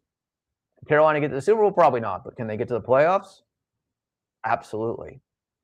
See, I got a couple of 1990s guys in here, so they remember 1990s football. They remember Dan Marino and Jim Kelly and Drew Bledsoe like I do. Stan Humphries, Neil O'Donnell, Boomer Esiason, you know. Troy Aikman, of course. You know, I mean, 1990s football, ladies and gentlemen. Nothing better than it. Nothing better than 1990s NFL. Brett Favre, of course. So 1990s football, incredible. Incredible 1990s football. You know, there's a random statistic, of course. The late Steve Mongo McMichael, a past C1 review guest, who, of course, was part of the Four Horsemen in WCW, was part of that 1985 Chicago Bears Super Bowl champion team. Third quarter, 21-17. 21-17. Yeah, I'm not thinking about that one. You know, I'm not thinking about that one. You reminded me of that, and I was not thinking about that one. I was not thinking about Dan Marino's last game there, ladies and gentlemen. I was not thinking about that one. So, did the Jaguars lose to the Patriots again in the next round? I can't remember that one. I want to say they probably did. So, yeah. Chargers are in the red zone again against the Cowboys. They're going to get sacked. Field goal attempts coming up for the Chargers. 21-17 still Chargers over the Cowboys here. All right, let's go around the NFL since we've been talking about other stuff here. Oh, all right, let's go. I'm going to give you number 5 and 6 just because we're like halfway through this. On the fifth landmark of Las Vegas, the high roller wheel at the Link Promenade. Of course, the big, I call it a Ferris wheel, but it's not a Ferris wheel, but the big observation deck wheel on the Link Promenade. I mean, kind of a cool thing. The Link Promenade's gone through a bunch of renovations in recent years. There's a lot of new restaurants and businesses. Again, that's right across from Caesar's Palace. I was just there last night. We saw Matt Franco show, the great magician. We'll be having him on C1 Review soon. Great guy. We'll be posting about that in the coming days. But the high roller at the Las Vegas Strip, let's give you a little breakdown about that. Because I don't even know when it was formed.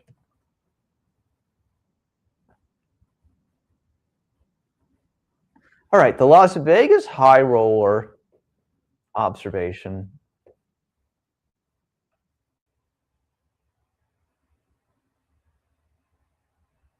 Let me just go back. I want to get some history here. So that thing goes 550 feet, if you can believe it, above the center of the Las Vegas Strip. So yeah.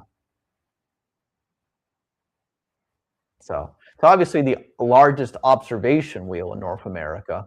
360-degree views of the Las Vegas Strip. One rotation takes 30 minutes to complete.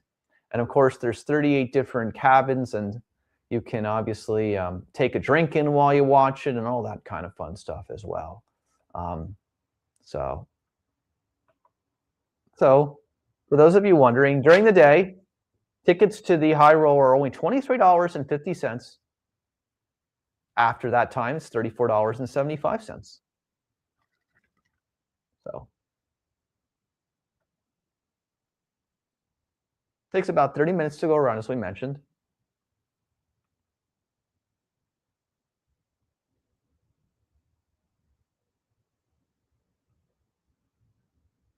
And by the way, Nevada residents receive a 20% discount going to the high roller.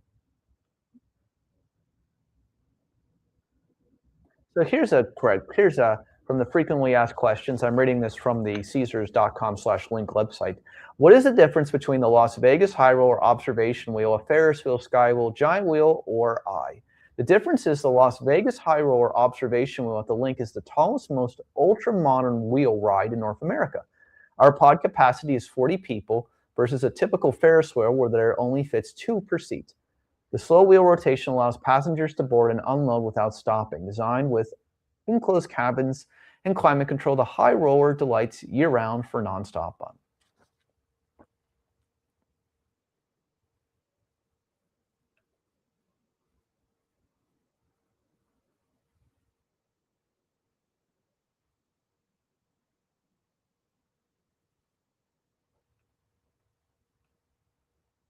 And by the way, you can both stand or sit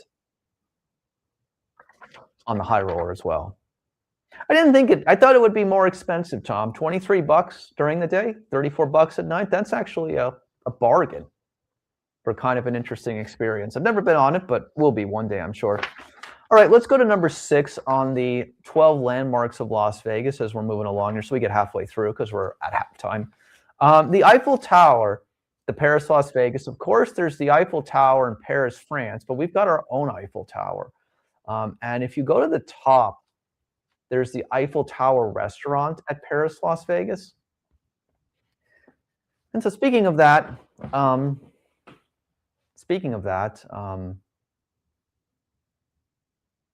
yeah, it's a great view. I went there in October, and the view from the Eiffel Tower, you can see the Bellagio fountains across the street. It's a nice restaurant. It's a phenomenal restaurant. Phenomenal food, by the way, seafood and steaks and all that great stuff. You know, I didn't know you could fit 40 people in a single cabin on the high roller wheel as well. That's interesting. Doesn't look that big. That's pretty incredible, Tom. I agree with you. We'll all have to go sometime. Absolutely. That'd be incredibly fun. Eiffel Tower at the Paris, Las Vegas. How can that not be? You're 100% right about that one, Tom. You could not be more right. Very good. Very good, sir. By the way, Orange the Sea Wonder Cat has been sleeping the whole time during the live.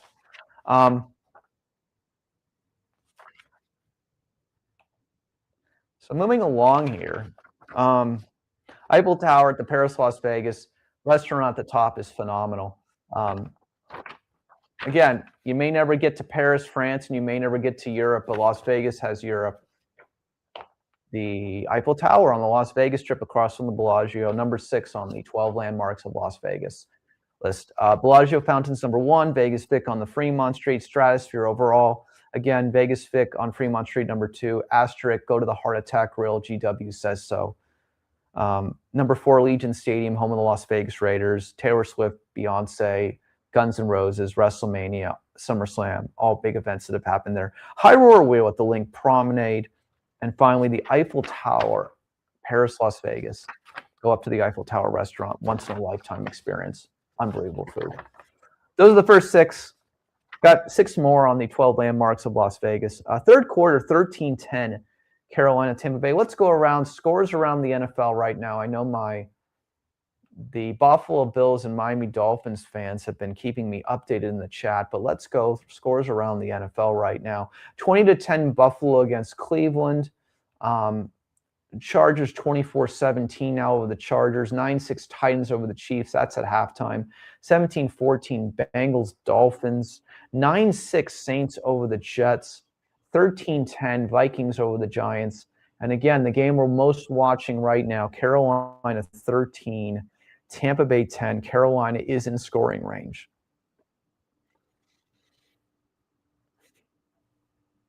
Who's the backup for Minnesota? Why do I not know this? Who is the backup for the Minnesota Vikings? Please inform.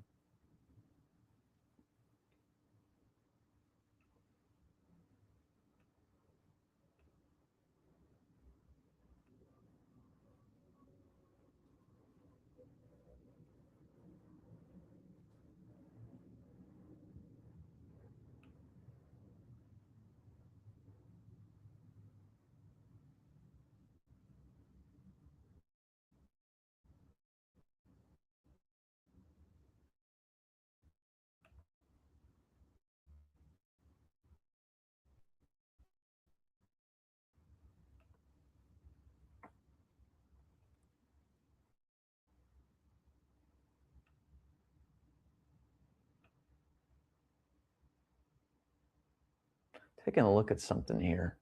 Touchdown, Cincinnati Bengals. Looks like. Yep. GW, you're probably going to get your wish today if Miami keeps playing like this one.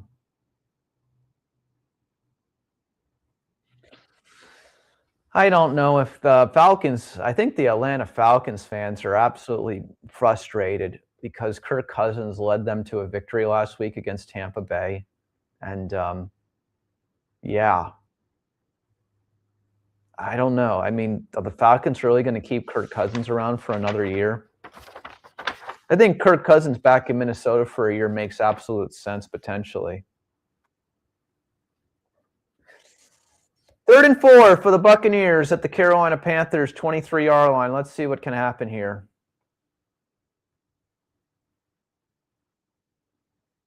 First down for Tampa Bay.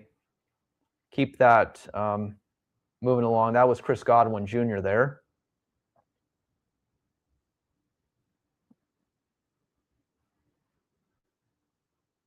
What a catch by Cam Ward past the Tennessee Titans. I got to give the Titans credit. They got, what, 2 victories on the year, and they're still playing tough, like they want to beat the Chiefs today. Playing quite good right now. 9-6 Titans over the Chiefs in the 3rd quarter. What a catch. If you see that on the replay on your Red Zone channel, what a catch.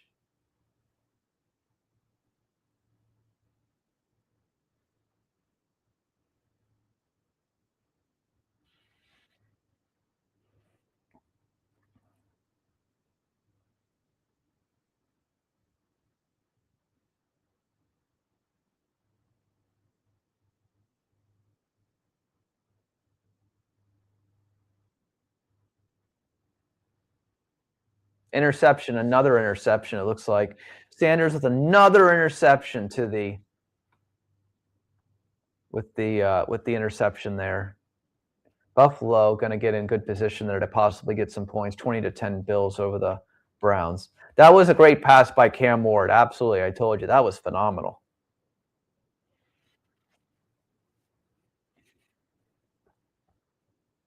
I'm going to be right back. I'm going to take a 90-second halftime break. We'll be right back, guys.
I think it's obvious that, Cleveland Browns have had a history of bad quarterbacks situations, and but this may be the only chance that Sanders Jr. ever gets in the NFL.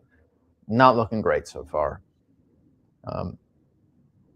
Sean Tucker with a touchdown for the Tampa Bay Buccaneers. They take the lead back 16-13 Tampa Bay over Carolina. We'll see if Tampa Bay is able to match Carolina in that regard.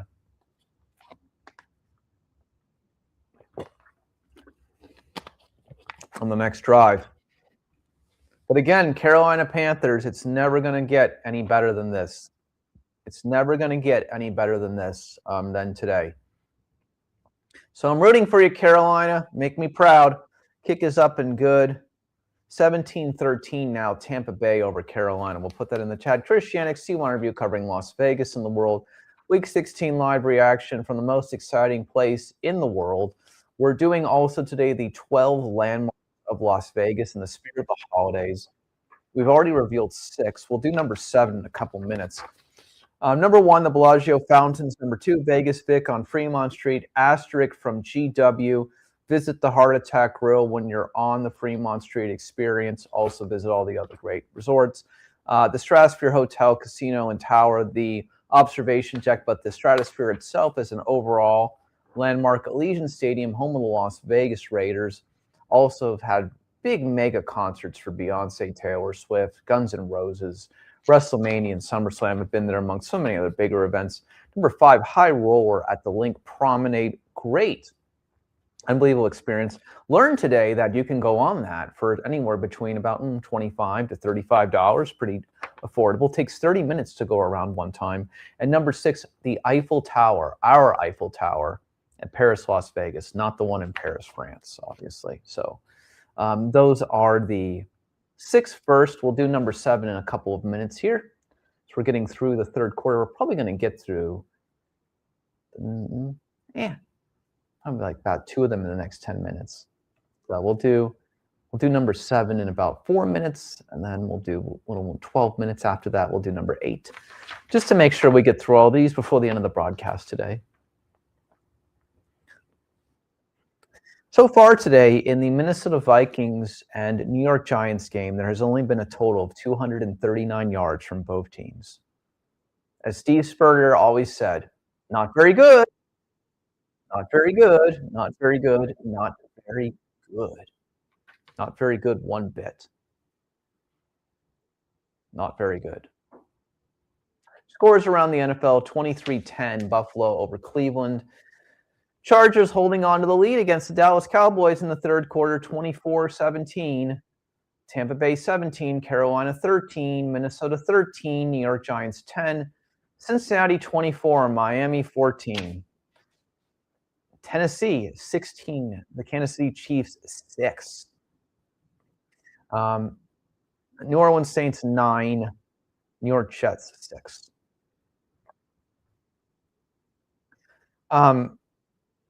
For my educational purposes, let me take a look.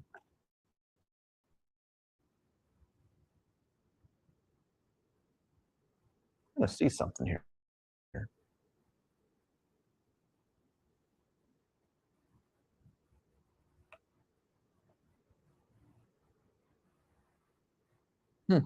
Okay.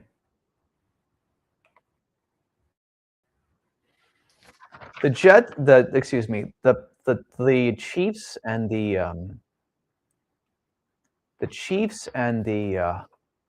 Titans is absolutely 100% preseason football in December. If there ever has been an example of preseason football in December, it's the Chiefs and the Titans right now, ladies and gentlemen. That's for sure.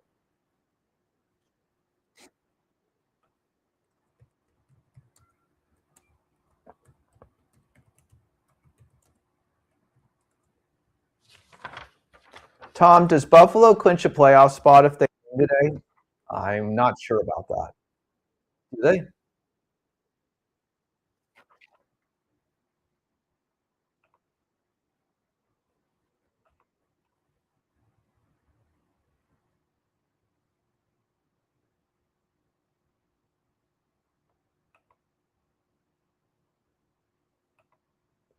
Checking something here.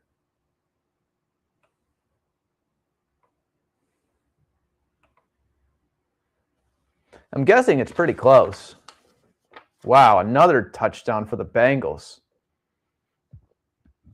I have to tell you something, and I'm going to say this again. The Cincinnati Bengals have had the most unbelievably, incredibly, most interesting 4-win team NFL season I've ever seen. And they just keep playing. 4 wins, 5 wins now? 4 wins. They just keep playing. I mean, they're beating the Dolphins 31-14 right now. Got to give the Bengals credit. I mean, seriously, they have not given up. They've got nothing to play for, and they're still playing.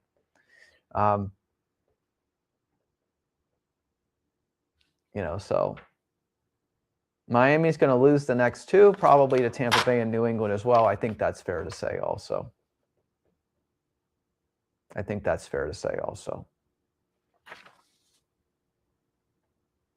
I mean, those teams are going to need those games for the playoffs.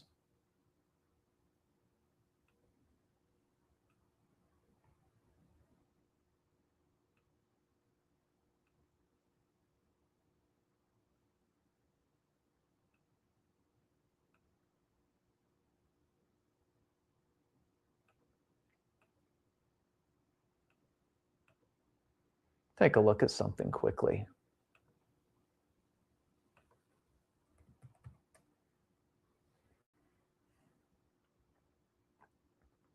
Harrison Buckner misses a field goal for the Chiefs, so it's still 16-6 Titans. Carolina's in midfield today, right now. 17-13. Still 5 minutes left here in the third. They're at a 1st and 10. This has to be the biggest game of Bryce Young's career. It's got to be the biggest. It's got to be the biggest. It's got to be the biggest game of Bryce Young's career.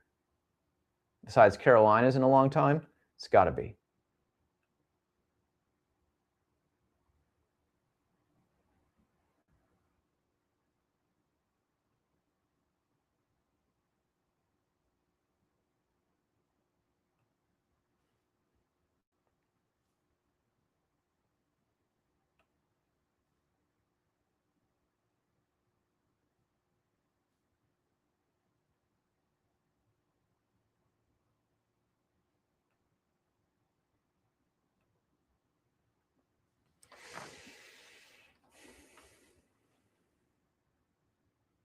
For Shannon C1 review covering Las Vegas and the world. Let's do number 7 on the 12 landmarks of Las Vegas list. The Sphere. How could you not have the Sphere on the list? It's the most expensive entertainment venue in the world. $2.3 billion for the Sphere. Of course, major music acts. U2 opened the place, I believe. Eagles, Backstreet Boys. Most expensive venue ever built. I think there's been a UFC contest in there already in the sports world. The Sphere, unbelievable entertainment venue, unbelievable attraction. Just standing outside of it and watching it change, to different graphics, and Orby, the emoji smile face mascot of the Sphere. Reality of what it comes down to. The Sphere, number 7 on the 12 landmarks of Las Vegas list. How could it not be? Unbelievable seeing the Sphere in real time. It's just so much fun. Love seeing the Sphere. $2.3 billion complex, most expensive entertainment venue ever built in the world, here in the entertainment capital of the world. That's number 7. To recap the list, number 1, the Bellagio Fountains. Number 2, Vegas Vic on Fremont Street. Asterisk, go to the Hardtack Grill from GW. The Stratosphere Hotel, Casino and Tower. Allegiant Stadium, the High Roller at the Link Promenade, the Eiffel Tower at Paris, Las Vegas, and the Sphere, number 7 on the 12 landmarks of Las Vegas. Number 8 will be a pretty obvious one, but one you may not think of. We'll tell you which one that is in a minute. Yeah, and you can see the Wizard of Oz movie now currently at the Sphere too. Correct, absolutely. A lot of people have enjoyed that so far. what has it made? $150 million in ticket sales so far? Let's take a look at that. It's an interesting statistic. 1 second.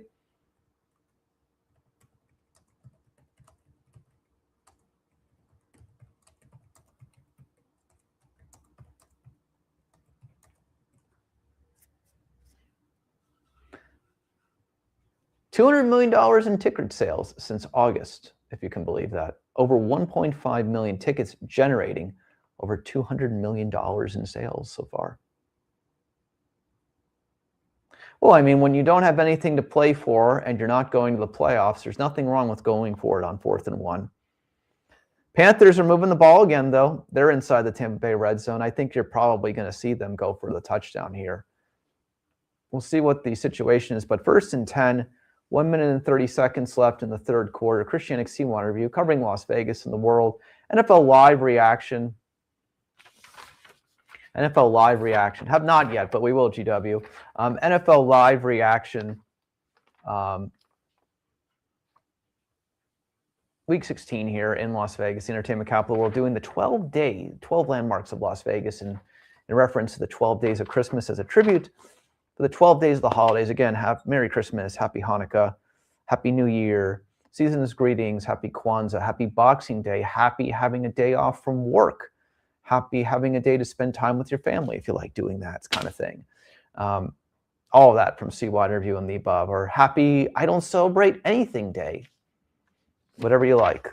But thank you so much for joining us today. We really appreciate that. Whether you're watching us in the live or the in the recorded, people watch the recordeds. Appreciate that so very much. Thank you so much for being here today. We greatly appreciate it.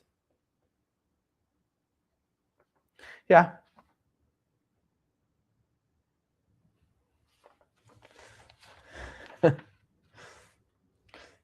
GW, the answer is no, because those are places I don't want to think about. I don't know, Tom. That's a very good question.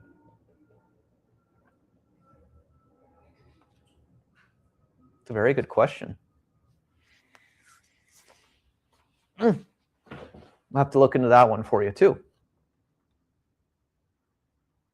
Browns are inside the red zone at the 5. Carolina 3rd and 5 coming up. Let's see what happens here for the Carolina Panthers against the Buccaneers. 20 seconds left in the third. Bryce is in the backfield here.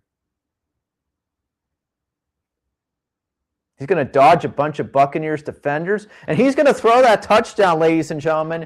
Touchdown, Carolina Panthers. They take the lead back. 19-17, Carolina over Tampa Bay as we're ending the third quarter. What a dodge of defenders by Bryce Young there, getting away from those Tampa Bay Buccaneer defenders to keep the play alive and find the receiver wide open in the end zone. Touchdown, touchdown, touchdown, Carolina. They take the lead back. The fourth quarter, Carolina and Tampa Bay is going to live up to everything that we expected. Again, the winner of this game is first place in the NFC South. Touchdown, Carolina. Kick is up. That's going to be good. 20-17, Carolina over Tampa Bay going to the fourth quarter.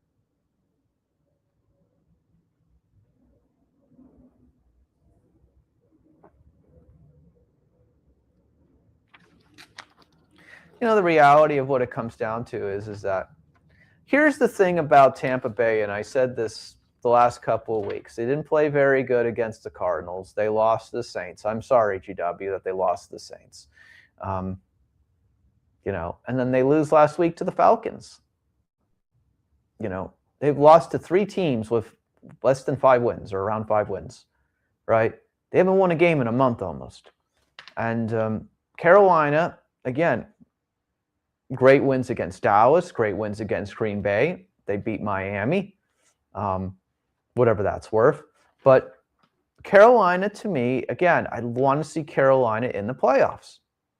I want to see Carolina in the playoffs. So, you know, I don't like seeing the same teams. And again, you know, maybe 5 or 6 weeks ago, we would have made the argument that Tampa Bay could have been something, right?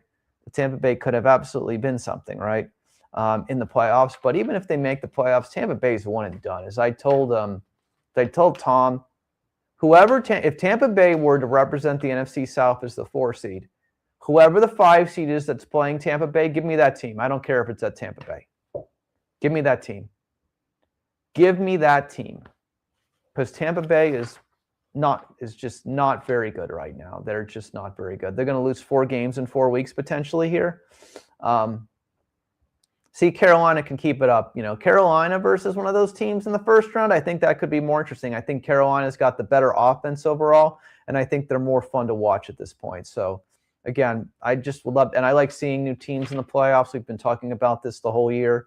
I want to see Carolina in the playoffs. So we'll see. See if the Carolina Panthers can make me proud. I mean, the Carolina Panthers beat the Rams a couple weeks ago. I mean, we've got about that. The Carolina Panthers beat the Rams a couple weeks ago. I mean, but they can't beat the Saints twice. They could be up 9-5 in the division right now with a 2-game lead, and if they won today, they'd be clinching their division. That's what's so sad about that, is that they lost to the Saints twice. Buccaneers lost to the Saints a couple weeks ago. But, again, division games are tough, but it's kind of a sad situation, for the Carolina Panthers. I think that would be the saddest story in the NFL if they do not make the playoffs, because they are more than capable. They've got a lot of good offensive weapons. They're fun to watch. I hope they make it. So we'll see if the Panthers can hold on. 20-17 going to the 4th against the Buccaneers. Can the Panthers hold on there? Christian XT1 review, NFL live reaction, week 16. Let's do number 8 on the 12 landmarks of Las Vegas. On the 8th day of Las Vegas, we're brought to the Welcome to the Fabulous Las Vegas sign. Now, a lot of people may come to Vegas, and of course, it's south of Mandalay Bay, the end of the strip. But if you've never been to the Fabulous Las Vegas sign, this is something you absolutely have to go to. And there's one tip about going to the Welcome to Las Vegas sign if you've never been, and obviously maybe GW on the next trip if you've never been as well. Maybe we'll take you there. It's kind of a fun place. Don't get scammed by the people out there who say that they will pay to take your picture in front of the sign. You don't have to pay anybody. You don't have to tip anybody to take a picture in front of the Welcome to Las Vegas sign. You do not have to pay anybody. There's not an admission fee. There's not a tip fee. There's not a photography fee. So if anybody tries to take your picture in front of the Las Vegas sign trying to shop for tips or fees or whatever, the answer is no. You do not have to pay for that. Interesting enough, people get married there sometimes too also. All kinds of fun stuff. But the Welcome to the Las Vegas sign, which is south of the Las Vegas Strip and south of Mandalay Bay and the Luxor, of course, is number 8 on the 12 landmarks of Las Vegas. We'll go down the list again. Number 1, Bellagio Fountains. Number 2, Vegas Vic on Fremont Street. Asterisk, please visit the Heart Attack Grill, recommended by 11GW. Number 3, Stratosphere Hotel, Casino, and Tower Observation Deck. Number 4, Allegiant Stadium, home of the Las Vegas Raiders. Number 5, the High Roller Wheel at the Link Promenade. Number 6, Eiffel Tower at Paris, Las Vegas. Number 7, the Sphere, of course. Number 8, Welcome to Fabulous Las Vegas sign. Those are the first 8. Totally free, Tom. Agreed. Totally free. Do not get talked into those scam artists who say that it's a fee to take a picture in front of the famous Las Vegas sign. It's not. There is no fee. By the way, these are in no particular order, just for the record. These are in no particular order. So, got 4 left.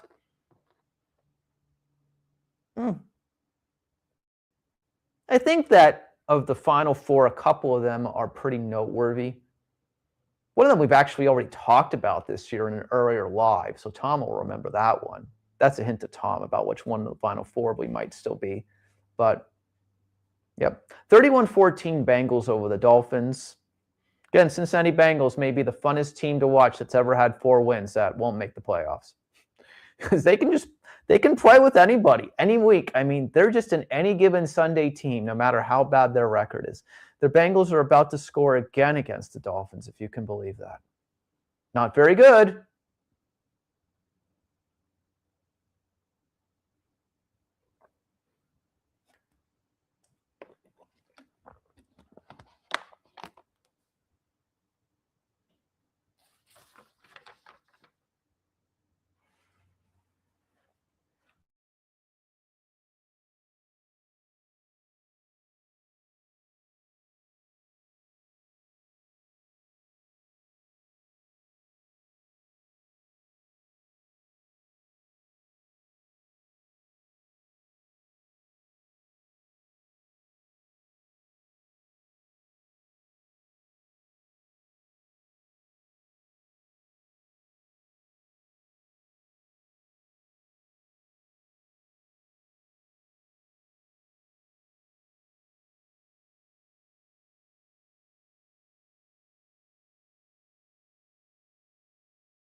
So on a break there for a second. Sorry, there was a little interaction there.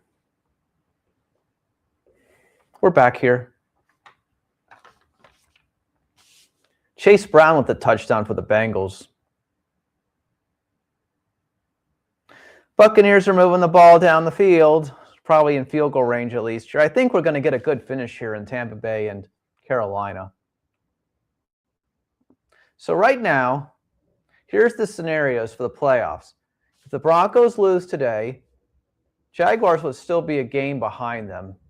Patriots lose today, Broncos would still be leading the division. Steelers obviously can't get there. Ravens can't get there. Chargers win today. They'll have 11 wins. They could still get there too against the Broncos potentially with 2 left.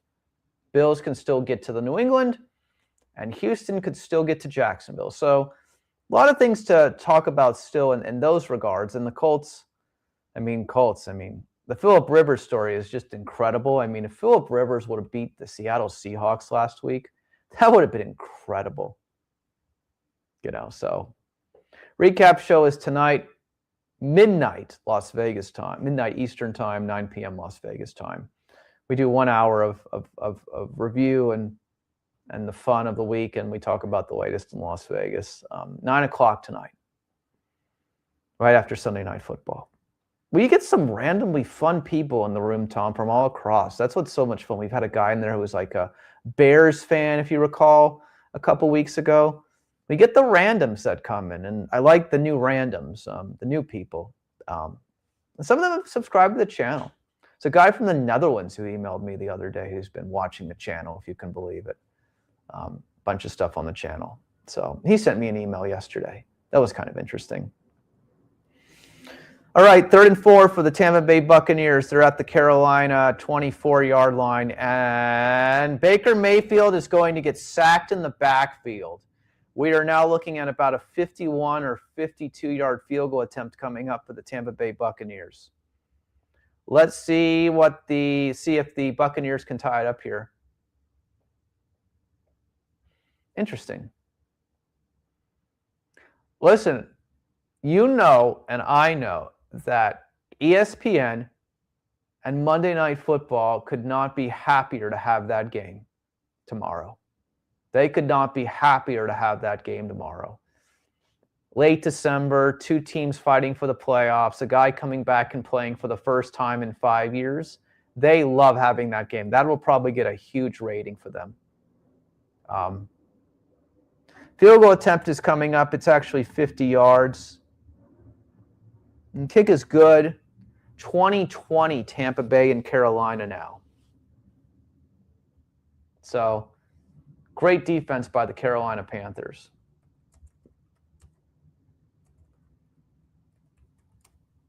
All right, let's do number 9 on the 20 to 20. Sorry, not 0.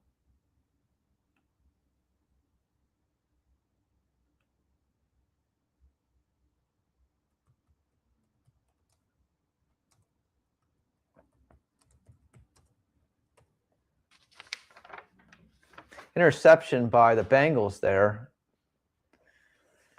Miami Dolphins, it's time to pack it in. That's where we are right now.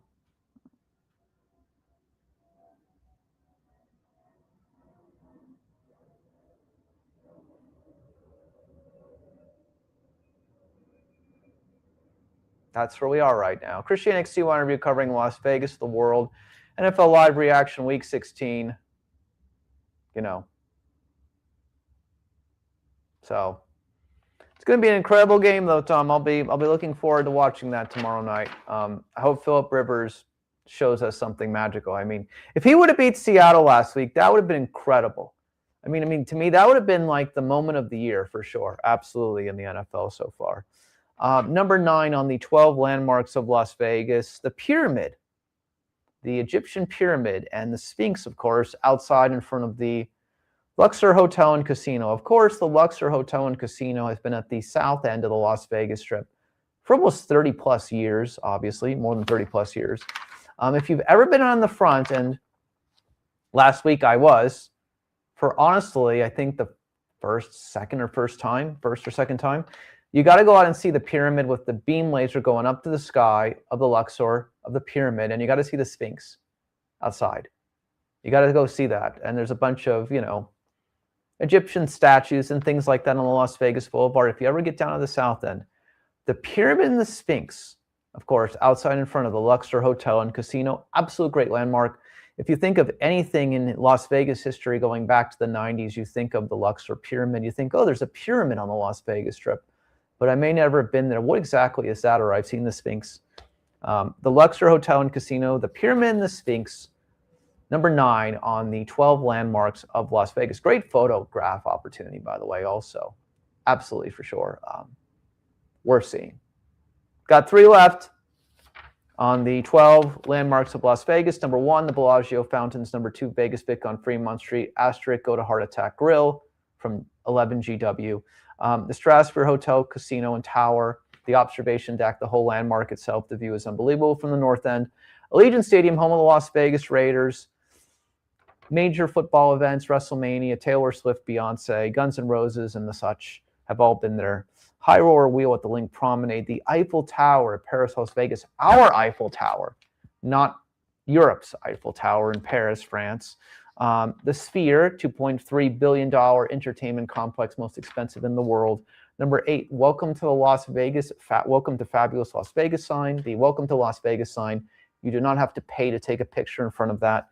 And number 9, the Pyramid and Sphinx in front of the Luxor, the Egyptian Pyramid and Sphinx in front of the Luxor Hotel and Casino, also at the south end of the Las Vegas Strip. Fourth quarter, 24-17 Chargers over the Cowboys. Again, we've talked about this, but the Chargers have remaining the 3 probably toughest games in the NFL.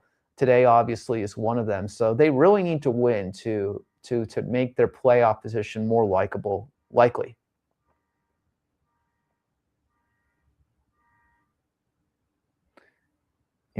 They got to do that to make it more likely.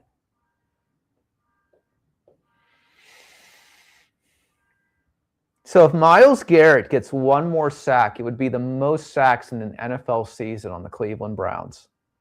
And my opinion, based on the last couple of weeks of the NFL season and who they're playing, he's got a good chance to get it, I think. So Myles Garrett, what a season. It's got to be Defensive Player of the Year, no? I mean, it's a shame he plays on the Browns, right? But 22 sacks.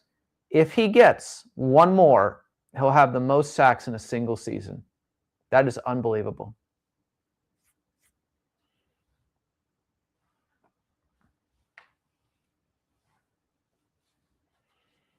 Well, there's going to be a couple teams that are competing for. Listen, here's the whole point, Tom. This is where it gets interesting. You ready? Next week here in Las Vegas, the Giants play the Raiders. Someone's going to have 3 victories, next week if the Giants don't win today, obviously, or the Raiders don't win today. Giants and Raiders play next week.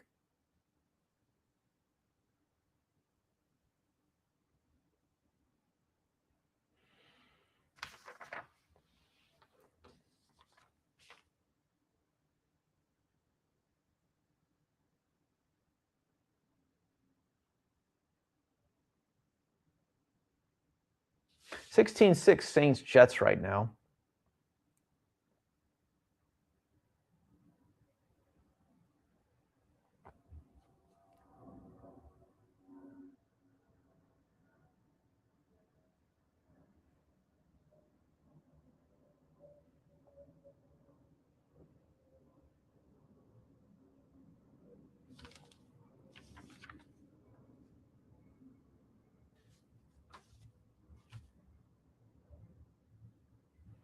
Yeah, that's true. But again, we'll see. Allen likes to be the superhero at the same time. Sometimes he is Superman, sometimes he's not. But, it depends on his scrambling abilities. But he's one of the best scramblers in the NFL, obviously. Chargers are inside the red zone against the Cowboys. You're trying to end this one. If I'm the Chargers, I don't want to do anything crazy here, and I want to take a 2-possession lead. If I'm the Chargers, that is what I want to do here. They're inside the 5-yard line right now.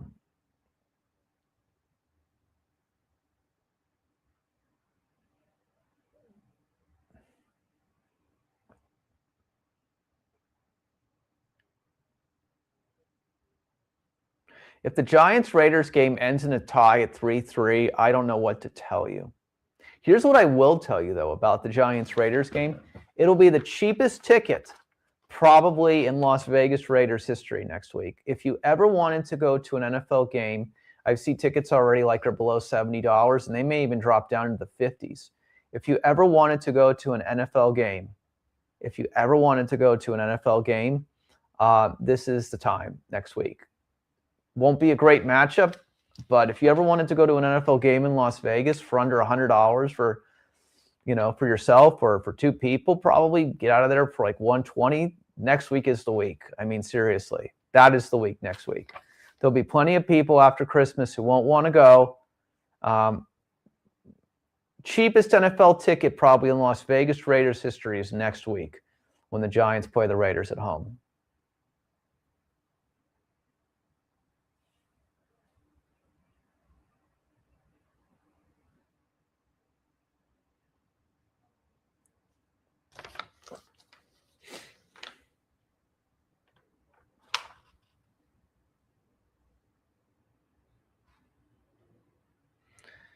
Well, here's the thing. They play again in 2 weeks, so does it really matter? If they're both 7-7-1, I don't know. I don't think it matters because they play again in 2 weeks. I think it's basically null and void, right? And then it's just like play on, right? That would be my scenario on that. Panthers have to play the Seahawks next week. Going to be a great game.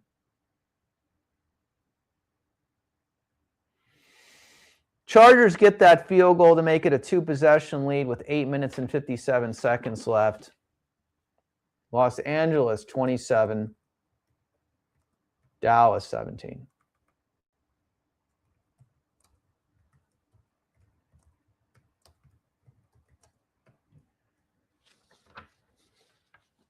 Seems like Buffalo has been kind of sleeping through it, Tom. 23-17 Buffalo right now. Browns have a chance.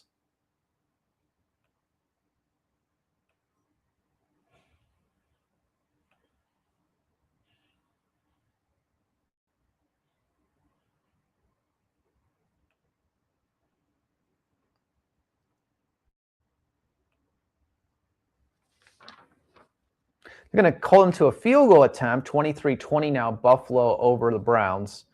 Titans are going to get a touchdown on the board. Rushing touchdown there. 22-9, Titans over the Chiefs. I guess the Titans don't want the first pick.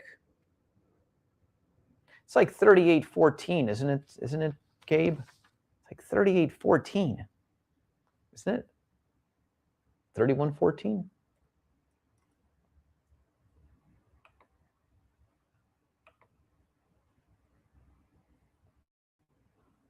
$45-14. Whoa. Yeah, I think so. Yeah, here's my response. Dolphins, they will do nothing next week against Tampa Bay, even though Tampa Bay is not very good. And they'll do nothing against New England if New England needs that game. Which I think New England's going to need that game. It's a road game, though, and it's December, and it's Christmas coming up. People are distracted by things, so.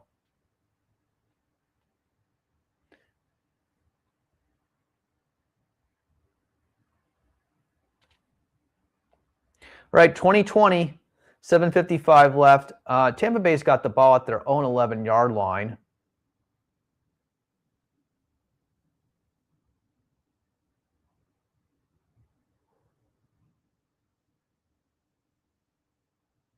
First down, Tampa Bay. There's going to be a penalty flag on the play, though.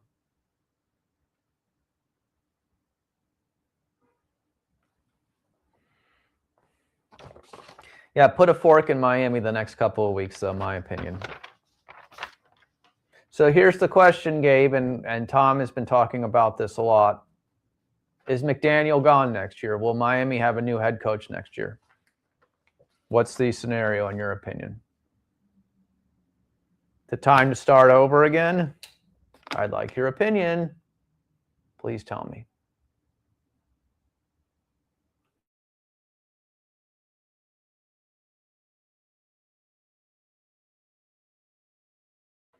Wow.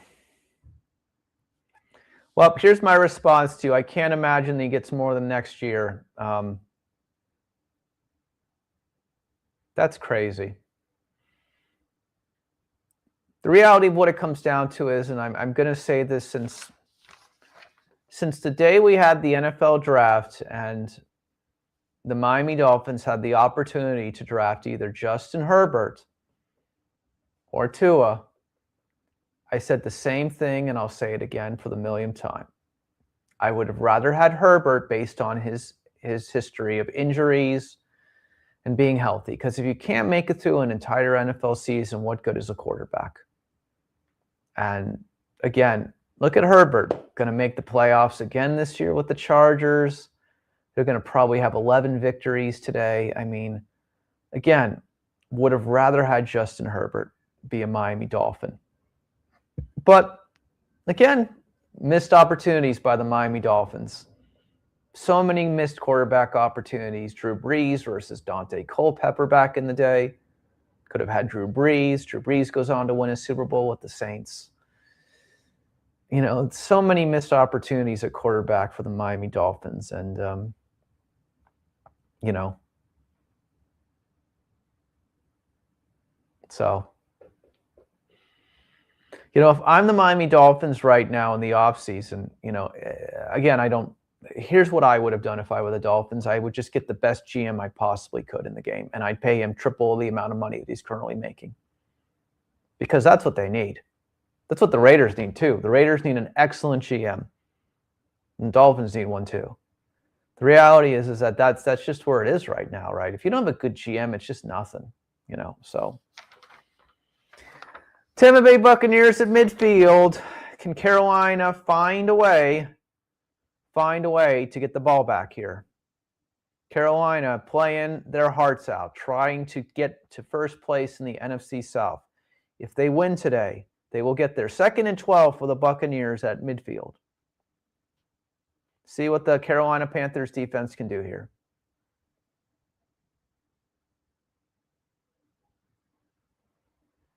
Incomplete pass. 3rd and 12 coming up for the Tampa Bay Buccaneers. If the Carolina Panthers are able to hold here, Carolina will have approximately 5 minutes left to march down the field and kick a game-winning field goal. Will be the biggest drive of the Carolina Panthers football franchise in many, many years here. Let's see what happens here on the 3rd and 12 for the Bucs.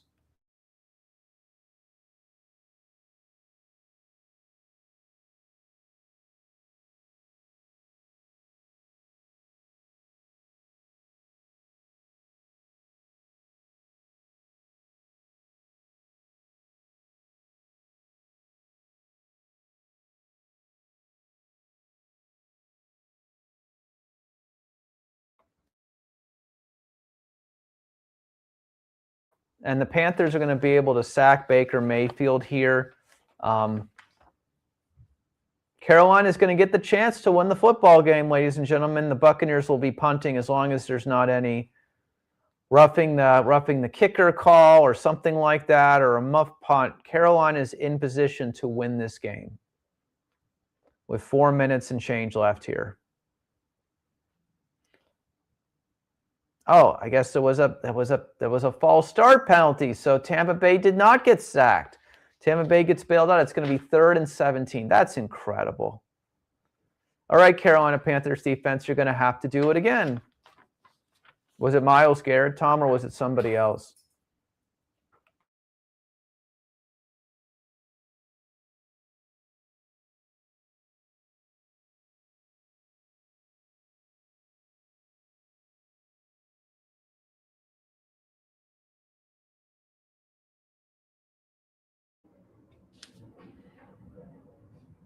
Fourth and 17, incomplete pass for Baker Mayfield. So the Panthers defense does hold, and they'll get the ball back. The Carolina Panthers have a chance to win this football game. 4 minutes, 57 seconds left. There has not been, again, a more important drive in Carolina Panthers football history than the one that's about to happen right now in years. Can the Panthers get a field goal, get a touchdown, take the lead, hold on? can they take first place in the NFC South? Finally, can they take first place in the NFC South?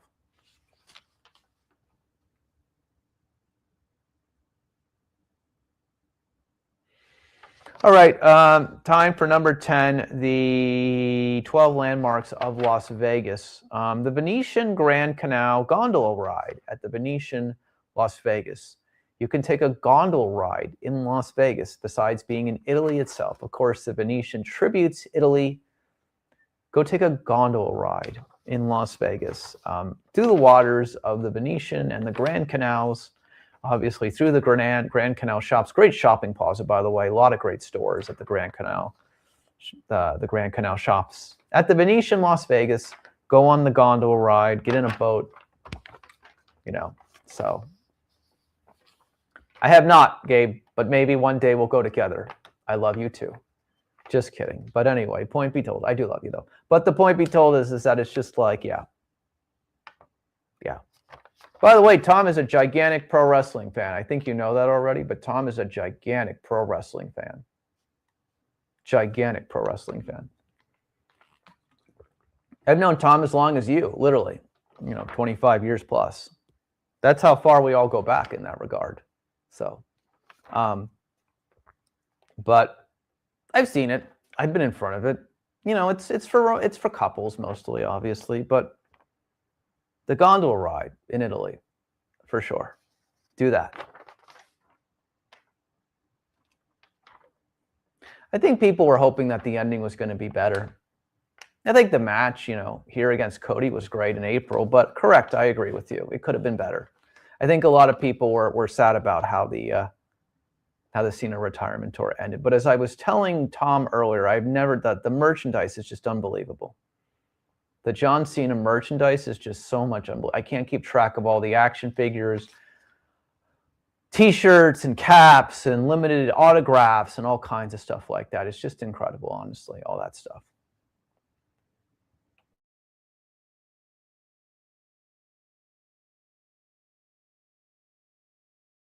Update in a game we haven't talked about at all today. The New Orleans Saints 19, New York Jets 6, fourth quarter. Fourth quarter in New York, Minnesota, and the Giants are 13-13 right now. Do the Giants really want to spoil their draft pick position by winning this game? Minnesota's in scoring range at the New York 18. Scores around the NFL, 23-9 Titans over the Chiefs. Bills are holding on to that 23-20 lead against the Browns. 6 minutes left there. Chargers, 7 minutes left, 27-17 over the Cowboys. 19-6 against Saints over the Jets. Bengals 45, Dolphins 14. For those 4-10 Cincinnati Bengals fans that went to Miami, you went for the good weather and you're going to get a victory. So congratulations on that. Again, the Cincinnati Bengals are going to have 5 wins. Just every week they play. Every week they just get up for every game. Does not matter. Have to give them credit. They're not going to make the playoffs, but they would have won a couple of those against the Jets and a couple of other teams like the Bears. They'd be right there in that division talk. They'd be right there. They'd be right there behind the Ravens and the Steelers because the AFC North isn't great this year. But nope, couldn't do that. So enjoy your offseason, Cincinnati Bengals and Miami Dolphins fans. 4th and 2 for the Browns here. He's going to get sacked in the backfield. So the Buffalo Bills come up when it really absolutely matters. And the Bills will be in Browns scoring territory on that 4th and 2 after sacking Shadur Sanders there. Absolutely. I made the point with Lane Fobbs that so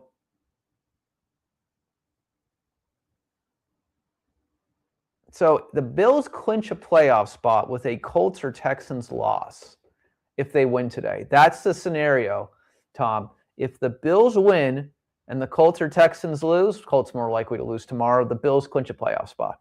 So that's what the scenario is right now. All right, we're back to Carolina. 2nd and 4 for the Panthers at their own 35-yard line. Let's see. Can the Panthers get there? I got a big 3rd and 7 coming up.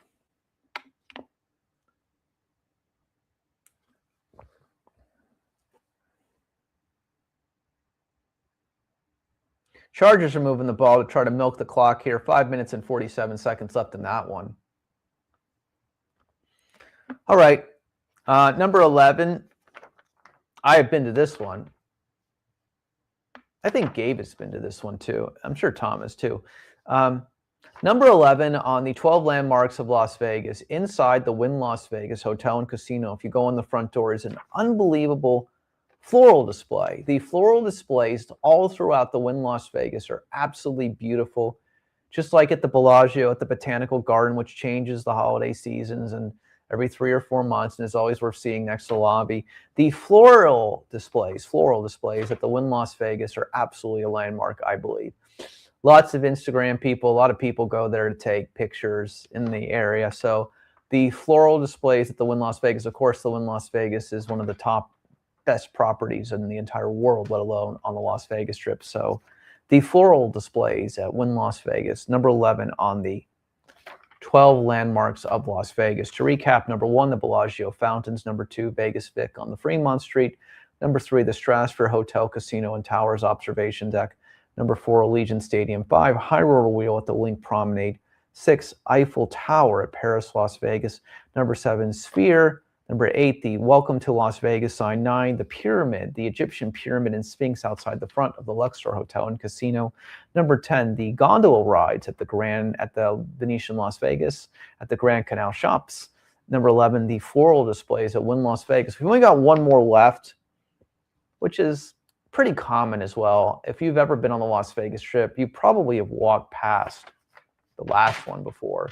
So, you know, that one's pretty common. I could put a number 13 on the list too, actually, but we'll see.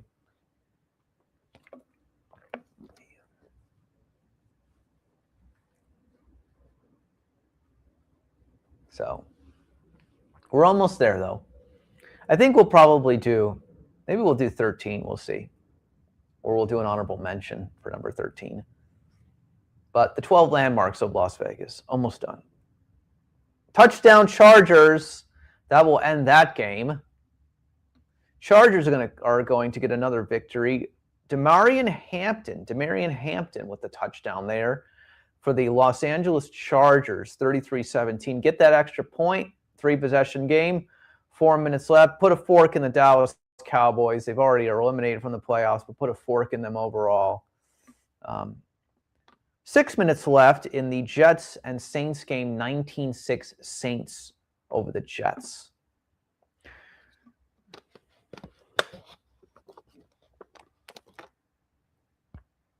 All right, 3rd and 7 here.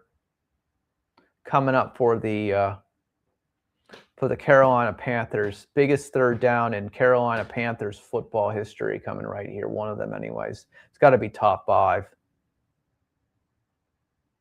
Let's see what the Panthers can do here.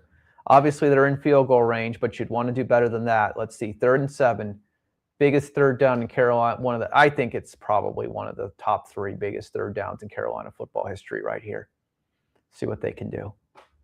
It's going to be a timeout before we're going to get to that one. Yeah, I guess so. You've made a point, but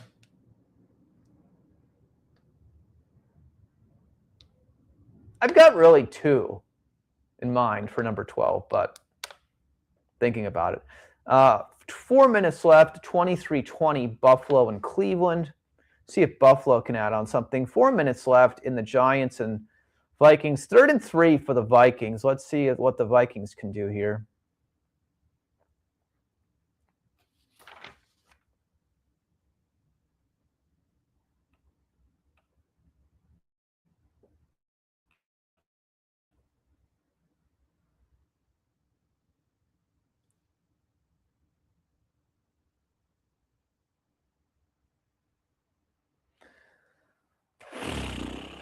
Scores around the NFL. Let's just go through them quickly. Saints 19-6 over the Jets, 6 minutes left. Titans 23-9.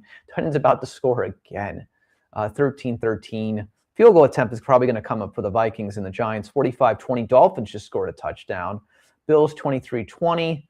Chargers 34-17. And we know what we're watching here, Buccaneers and Panthers.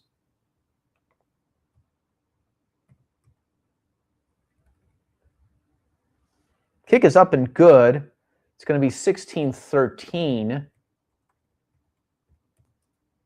Vikings and over the Giants.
What a drop pass in the end zone by the Buffalo Bills wide receiver there. So close for the Bills there. Bills are going to have to give that one back, I believe, right? 3rd and 7 here for the Panthers. Here it finally is. Incomplete pass. Panthers will have a chance to take the lead at least. But the Panthers defense will have to hold for 2 minutes here.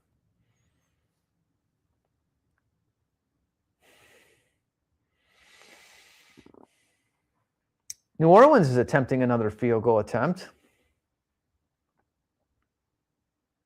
Kick is up and good. 22-6 Saints over the Jets. New Orleans is going to get its 5th win of the NFL season, it looks like. Here we go, Carolina Panthers for the lead. It's good. 23-20 Carolina over Tampa Bay. 2 minutes and 20 seconds left in that one.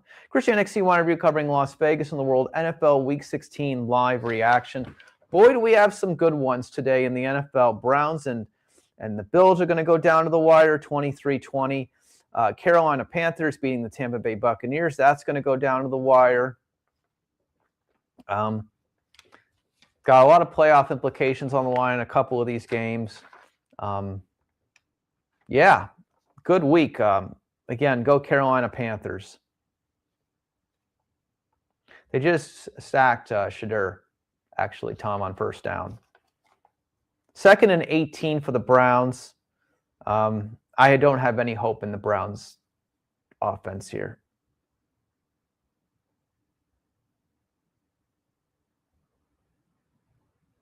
He literally almost just got sacked again. 3rd and 18 coming up for the Browns.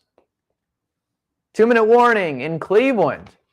Buffalo 23, Browns 20 on the C1 Review Las Vegas YouTube network. 3rd and 18 coming up after that 2-minute warning. I don't see the Browns getting 19 yards here. I don't see it. There's a penalty flag on the play, too. Was it intentional grounding? That's what I'm going to guess. No? It'd be a loss of down.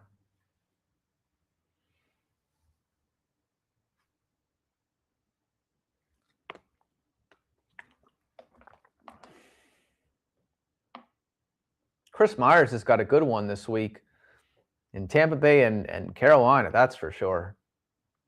A box crew there for that one. What a game. Again, Carolina ends up winning today. They'll be first place in the NFC South with 2 to go. Again, these teams play again in 2 weeks, but you'd rather win today and be ahead than behind. Carolina has Seattle next week too, so we could be in a situation where Carolina wins today, loses to Seattle next week, right? Loses to Seattle next week.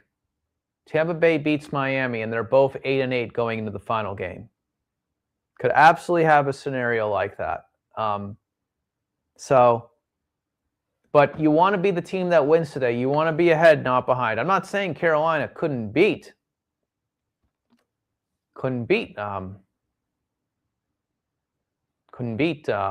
Seattle next week, but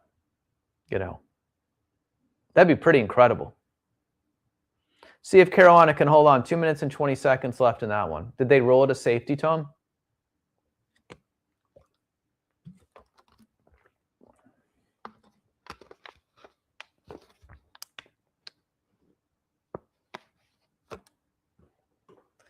If the Carolina Panthers lose, by the way, they have a 4% chance to still win the South if they lose today. I think the Buccaneers have a 41% chance to still win, if you can believe that, based on the numbers. So Carolina, more than Tampa Bay, needs to win this game. Penalty flag on Tampa Bay, that's not going to help to start.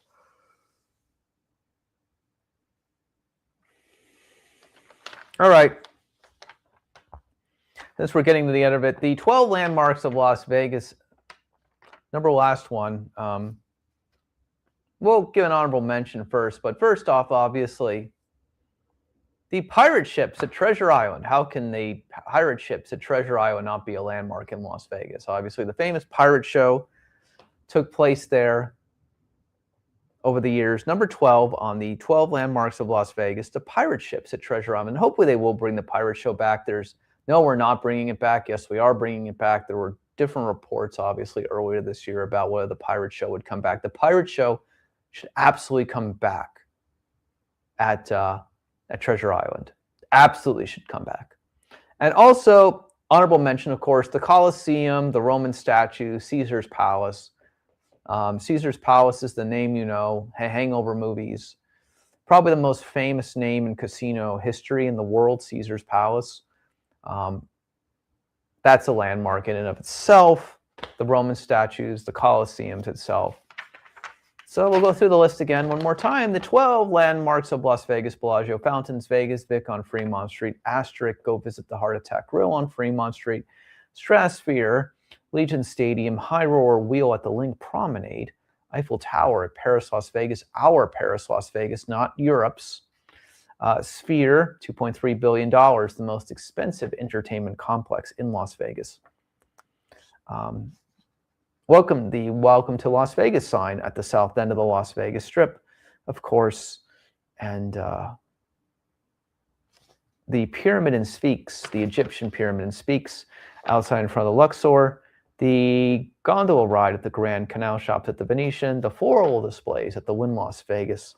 And the pirate ships at Treasure Island, also, of course, Caesar's Palace, the Colosseums, and Roman statues. There's your landmarks of Las Vegas. There's probably some others I haven't mentioned, but those are the ones that come to mind. 2 minutes left. Can the New York Giants move the ball down the field? 16-13. Bills getting the ball back, obviously. Browns do have 2 timeouts left, so they still, in theory, could get the ball back. Giants are going to get sacked here, and that's going to be pretty much it. The Excalibur did not make the list. There is the Excalibur night show. The castle is the castle a landmark?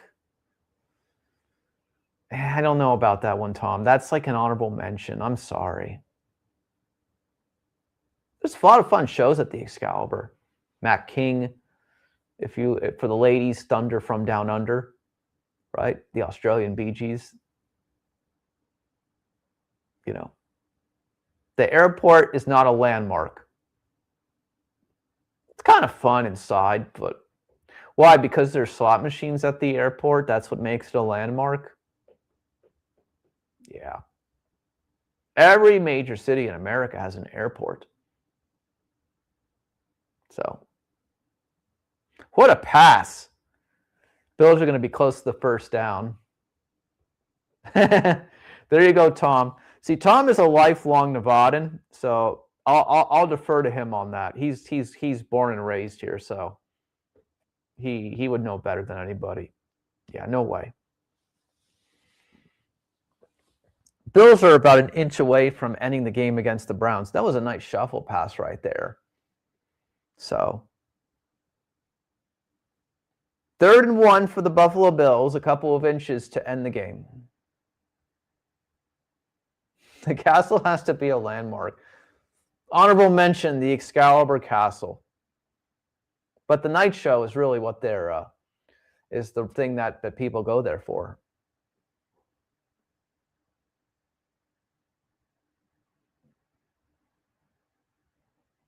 Almost intercepted. Oh, Carolina had a chance to intercept Baker Mayfield there. Oh, so close. 2nd and 10. The drama is unfolding in Tampa Bay and Carolina, ladies and gentlemen. It's unfolding.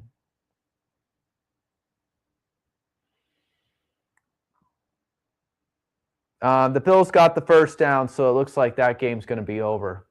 Buffalo's going to escape Cleveland with a victory here, it looks like. I think the Browns have no timeouts left now.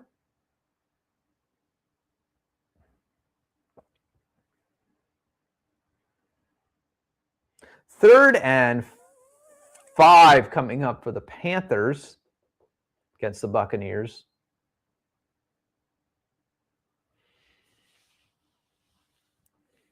Let's go around the NFL. Let me check some updates.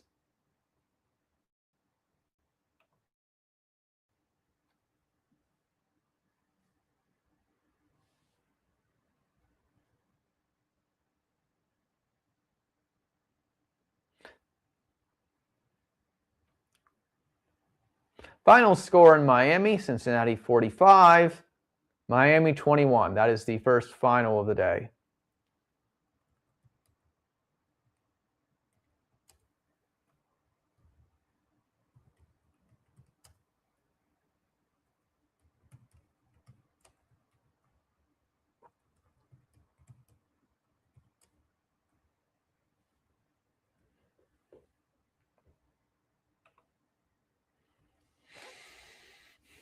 Buffalo wins and beats Cleveland, and now if either Houston or Indianapolis lose this week, Indianapolis plays tomorrow, Buffalo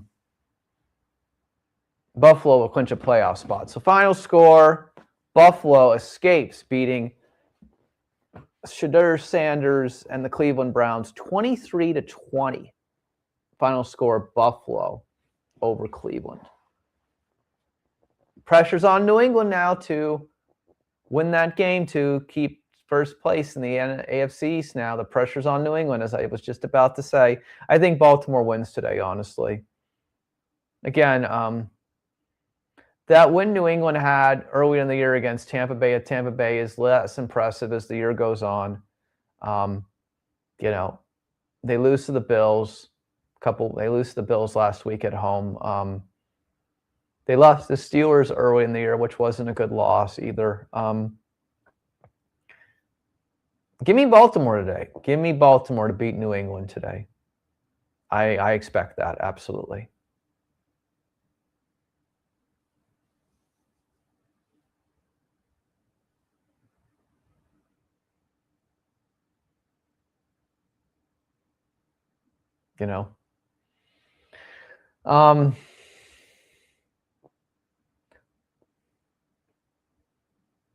Interesting.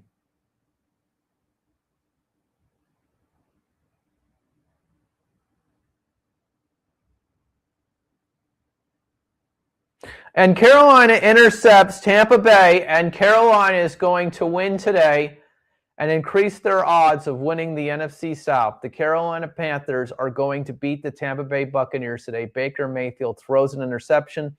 Tampa Bay only has one timeout remaining. There's 42 seconds left. Congrats to the Carolina Panthers, the first place NFC South Carolina Panthers. I think we know what the story of the week is going to be in the NFL. Panthers 23, Tampa Bay 20. Now, as long as you don't botch the snap here when you need the football, be careful, Bryce Young. Be careful, be careful, be careful. The Carolina Panthers are going to have first place in the NFC South with 2 weeks to go. But again, still, Buccaneers, I think, have a 41% chance to still win a division. I mean, gosh, that's unbelievable. Don't fumble the ball, Bryce. Tampa Bay's not going to use their last timeout here. And it's going to be final. First place goes to the Carolina Panthers. 2 weeks to go. Can they beat Seattle next week at home? They beat the Rams at home earlier this year. Can Seattle beat Carolina? Can Carolina beat Seattle next week? That'll be the big question. Man, that'll be. If not, we're back to both teams having the same record, 8-8, going into the final game of the year, which will be at Tampa Bay that time. So, Bryce Young, unbelievable for now. You know, it's been a tough year for the Chiefs, Tom. I got to tell you one thing, and this is my opinion for the Denver Broncos. You're playing on Christmas Day at Kansas City. Everything is in your favor. You better not take that game for granted next week, Denver Broncos. I mean, should be an easy victory on the road against the Kansas City Chiefs next week. Can't believe I'm saying that, but that's the case of where it is with the Chiefs season.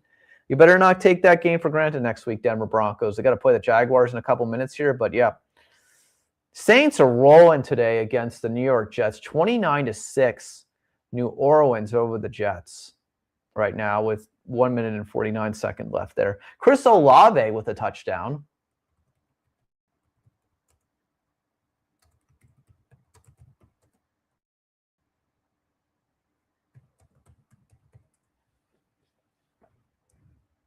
I mean, man, Tampa Bay against Miami next week. Maybe even Miami's got a chance against Tampa Bay. Tampa Bay's lost, what now, 4 games in a row, 3 games in a row, 3 games in a row, 3 games in 3 weeks.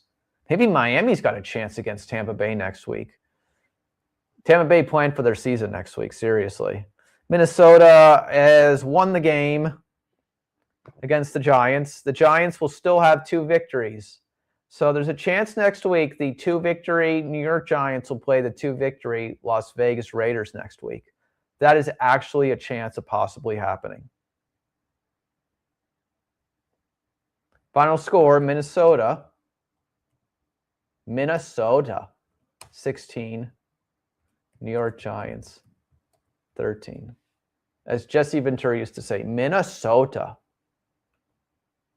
All right, final scores in the NFL so far. Carolina first place now in the NFC South, 23-20 at home against the Buccaneers. Bills hold on to beat the Browns 23-20, keep their playoff hopes moving along. Tennessee Titans beat the injured Kansas City Chiefs 26-9. Any given Sunday, Cincinnati Bengals 45, Miami Dolphins 21, Los Angeles Chargers 34, Dallas Cowboys 17. New Orleans Saints, 1 minute and 23 seconds left, 29-6 over the Jets. The Jets do have the football here on a 4th and 7. Let's see. And that's going to be a first down for the Jets. The Jets are going to have a chance to get some points here for pride at least. And of course, let's go to the afternoon games now. Let's just talk about them quickly. Let me take a look at something.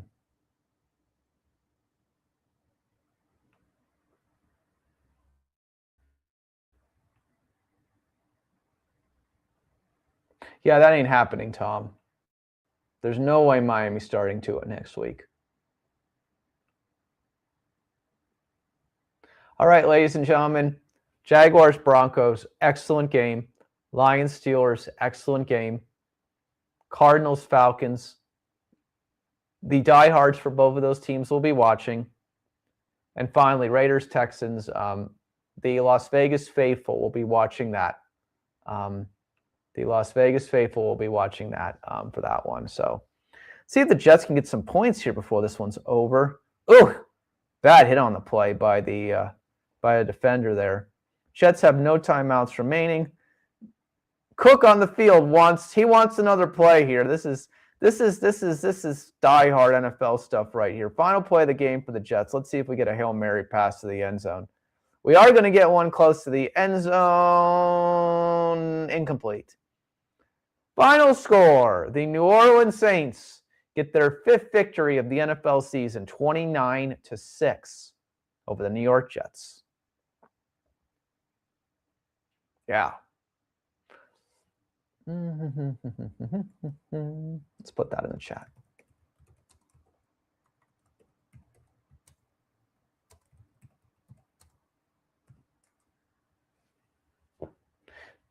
Yeah, but here's my response, Gabe.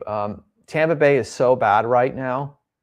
Tampa Bay is so bad right now that I think Miami could actually make it a competitive game next week. You know, Panthers win next week. Bucks lose. Panthers win the NFC South. That's where we are right now. Let's take a look at something else. Again, want to watch good football right now? Jaguars, Broncos, Steelers, Lions. Those will both be really good football games. You want to watch something really good today? Those will be good football games. Just take a look at something quickly.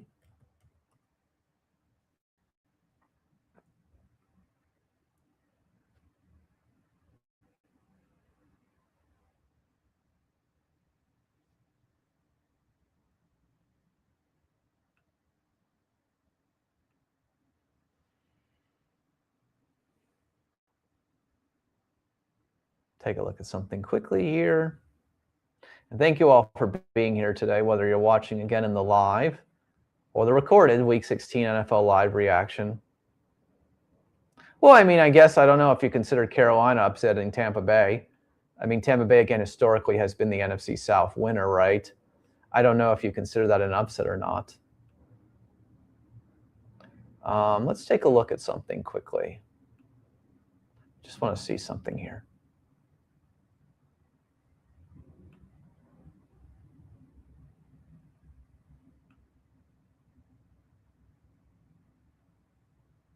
Okay. So matchups for next week quickly. We'll talk about this again later, but matchups for next week that matter. Again, Lions, if they win today, that game against the Vikings will absolutely matter. So they got to find a way to win. That's to be the best game next week on Christmas Day. Cowboys, Commanders. I mean, if you're watching the Cowboys and Commanders on Christmas Day with nothing to play for, you're just an NFL diehard. Broncos, Chiefs also, again, it's like, you're just a diehard if you're watching that game next week. I mean, Broncos, again, are playing for possibly being first overall in the AFC. But next week, excellent games, ladies and gentlemen. Excellent games next week. Texans, Chargers. Wild card playoffs abound. Ravens, Packers. Excellent game next week. Those are going to be on Saturday next week. We may have to, depending on the situation, we may do... I may do an NFL Live on. We may do like 3 NFL Lives next week. We'll see. I may do Texans Chargers next week. We'll see. That would be an excellent game. Cardinals Bengals. Not matter. Steelers need to win for the AFC North against the Browns. Saints Titans. Jaguars Colts. Excellent game next week. Dolphins Buccaneers will have some implications for the Buccaneers. Patriots are at the Jets. Don't look ahead. Seahawks, Panthers, excellent game next week. Bills, Eagles, excellent game next week. And guess what? The Bears against the 49ers next week. Excellent game next week. Bears lose to the 49ers next week. It just drops them from the top to the bottom. Isn't that so crazy how competitive the NFC is this year? It's just beyond competitive. Beyond competitive, the NFC. You know, so I think Lions and Vikings is worth a watch next week, Tom. I think that's absolutely worth a watch of the 3. That's the one to watch next week. If I'm going to watch one of those games. Chargers, Texans, I'll watch that too. I mean, that'll be an excellent game on Saturday. So Ravens, Packers, excellent game next week. I'm Christian XC Review covering Las Vegas and the world. Let's just go through the 12 landmarks of Las Vegas one more time before we go. Happy holidays again. Merry Christmas. Happy Hanukkah. Happy New Year. Season's greetings. Happy Boxing Day. Happy Kwanzaa. Happy I don't have to work on a holiday day. Happy I want to spend time with my family holiday day. Happy I'll do whatever I want on the holiday day. Happy to all of you from Las Vegas, the entertainment capital of the world. Number 1, 12 landmarks of Las Vegas, the Bellagio Fountains. Number 2, Vegas Vic on Fremont Street, asterisk. Visit the Heart Attack Grill from 11 GW. Number 3, the Stratosphere overall, the observation deck at the top, great view of the north end of the Las Vegas Strips facing going to the south. The Allegiant Stadium, home of the Las Vegas Raiders, Beyonce, Taylor Swift, WrestleMania, Guns N' Roses and the such have all played there. Unbelievable entertainment venue. The High Roller Wheel at the Link Promenade, the Eiffel Tower, Paris, Las Vegas, the Sphere, $2.3 billion, the most expensive entertainment complex in the world. Number 8, the Welcome to Las Vegas sign at the south end, just south of the Las Vegas Strip. The pyramid, the Egyptian Pyramid and Sphinx at the Luxor Hotel and Casino. The gondola rides at the Venetian Las Vegas, Italy abound. The floral displays at the Wynn Las Vegas Hotel and Casino. The pirate ships at Treasure Island. Honorable mentions, the Colosseum, Roman statues at Caesar's Palace, the name you know in casino gaming, world history. And finally, the Excalibur Castle. There's a bunch of others, I'm sure. I'm Christian for C1 Review. Happy holidays. Thanks for joining us today. We'll be back tonight, 9 p.m. Las Vegas time, 12 midnight if you're up for the 1-hour NFL review show. I know Tom will be there to talk about that one. We'll be going over all the playoff scenarios. For the last 2 weeks, there's football on Christmas Day. We'll probably be here for that. Maybe we'll be even here for the NFL Saturday version as well. I'm Christian for C1 Review. Enjoy the rest of your weekend. Happy holidays, NFL Sunday. See you next week, same time as always. See you later this evening as well. Thank you so very much. Happy holidays from Las Vegas, the most exciting city in the world. Take care.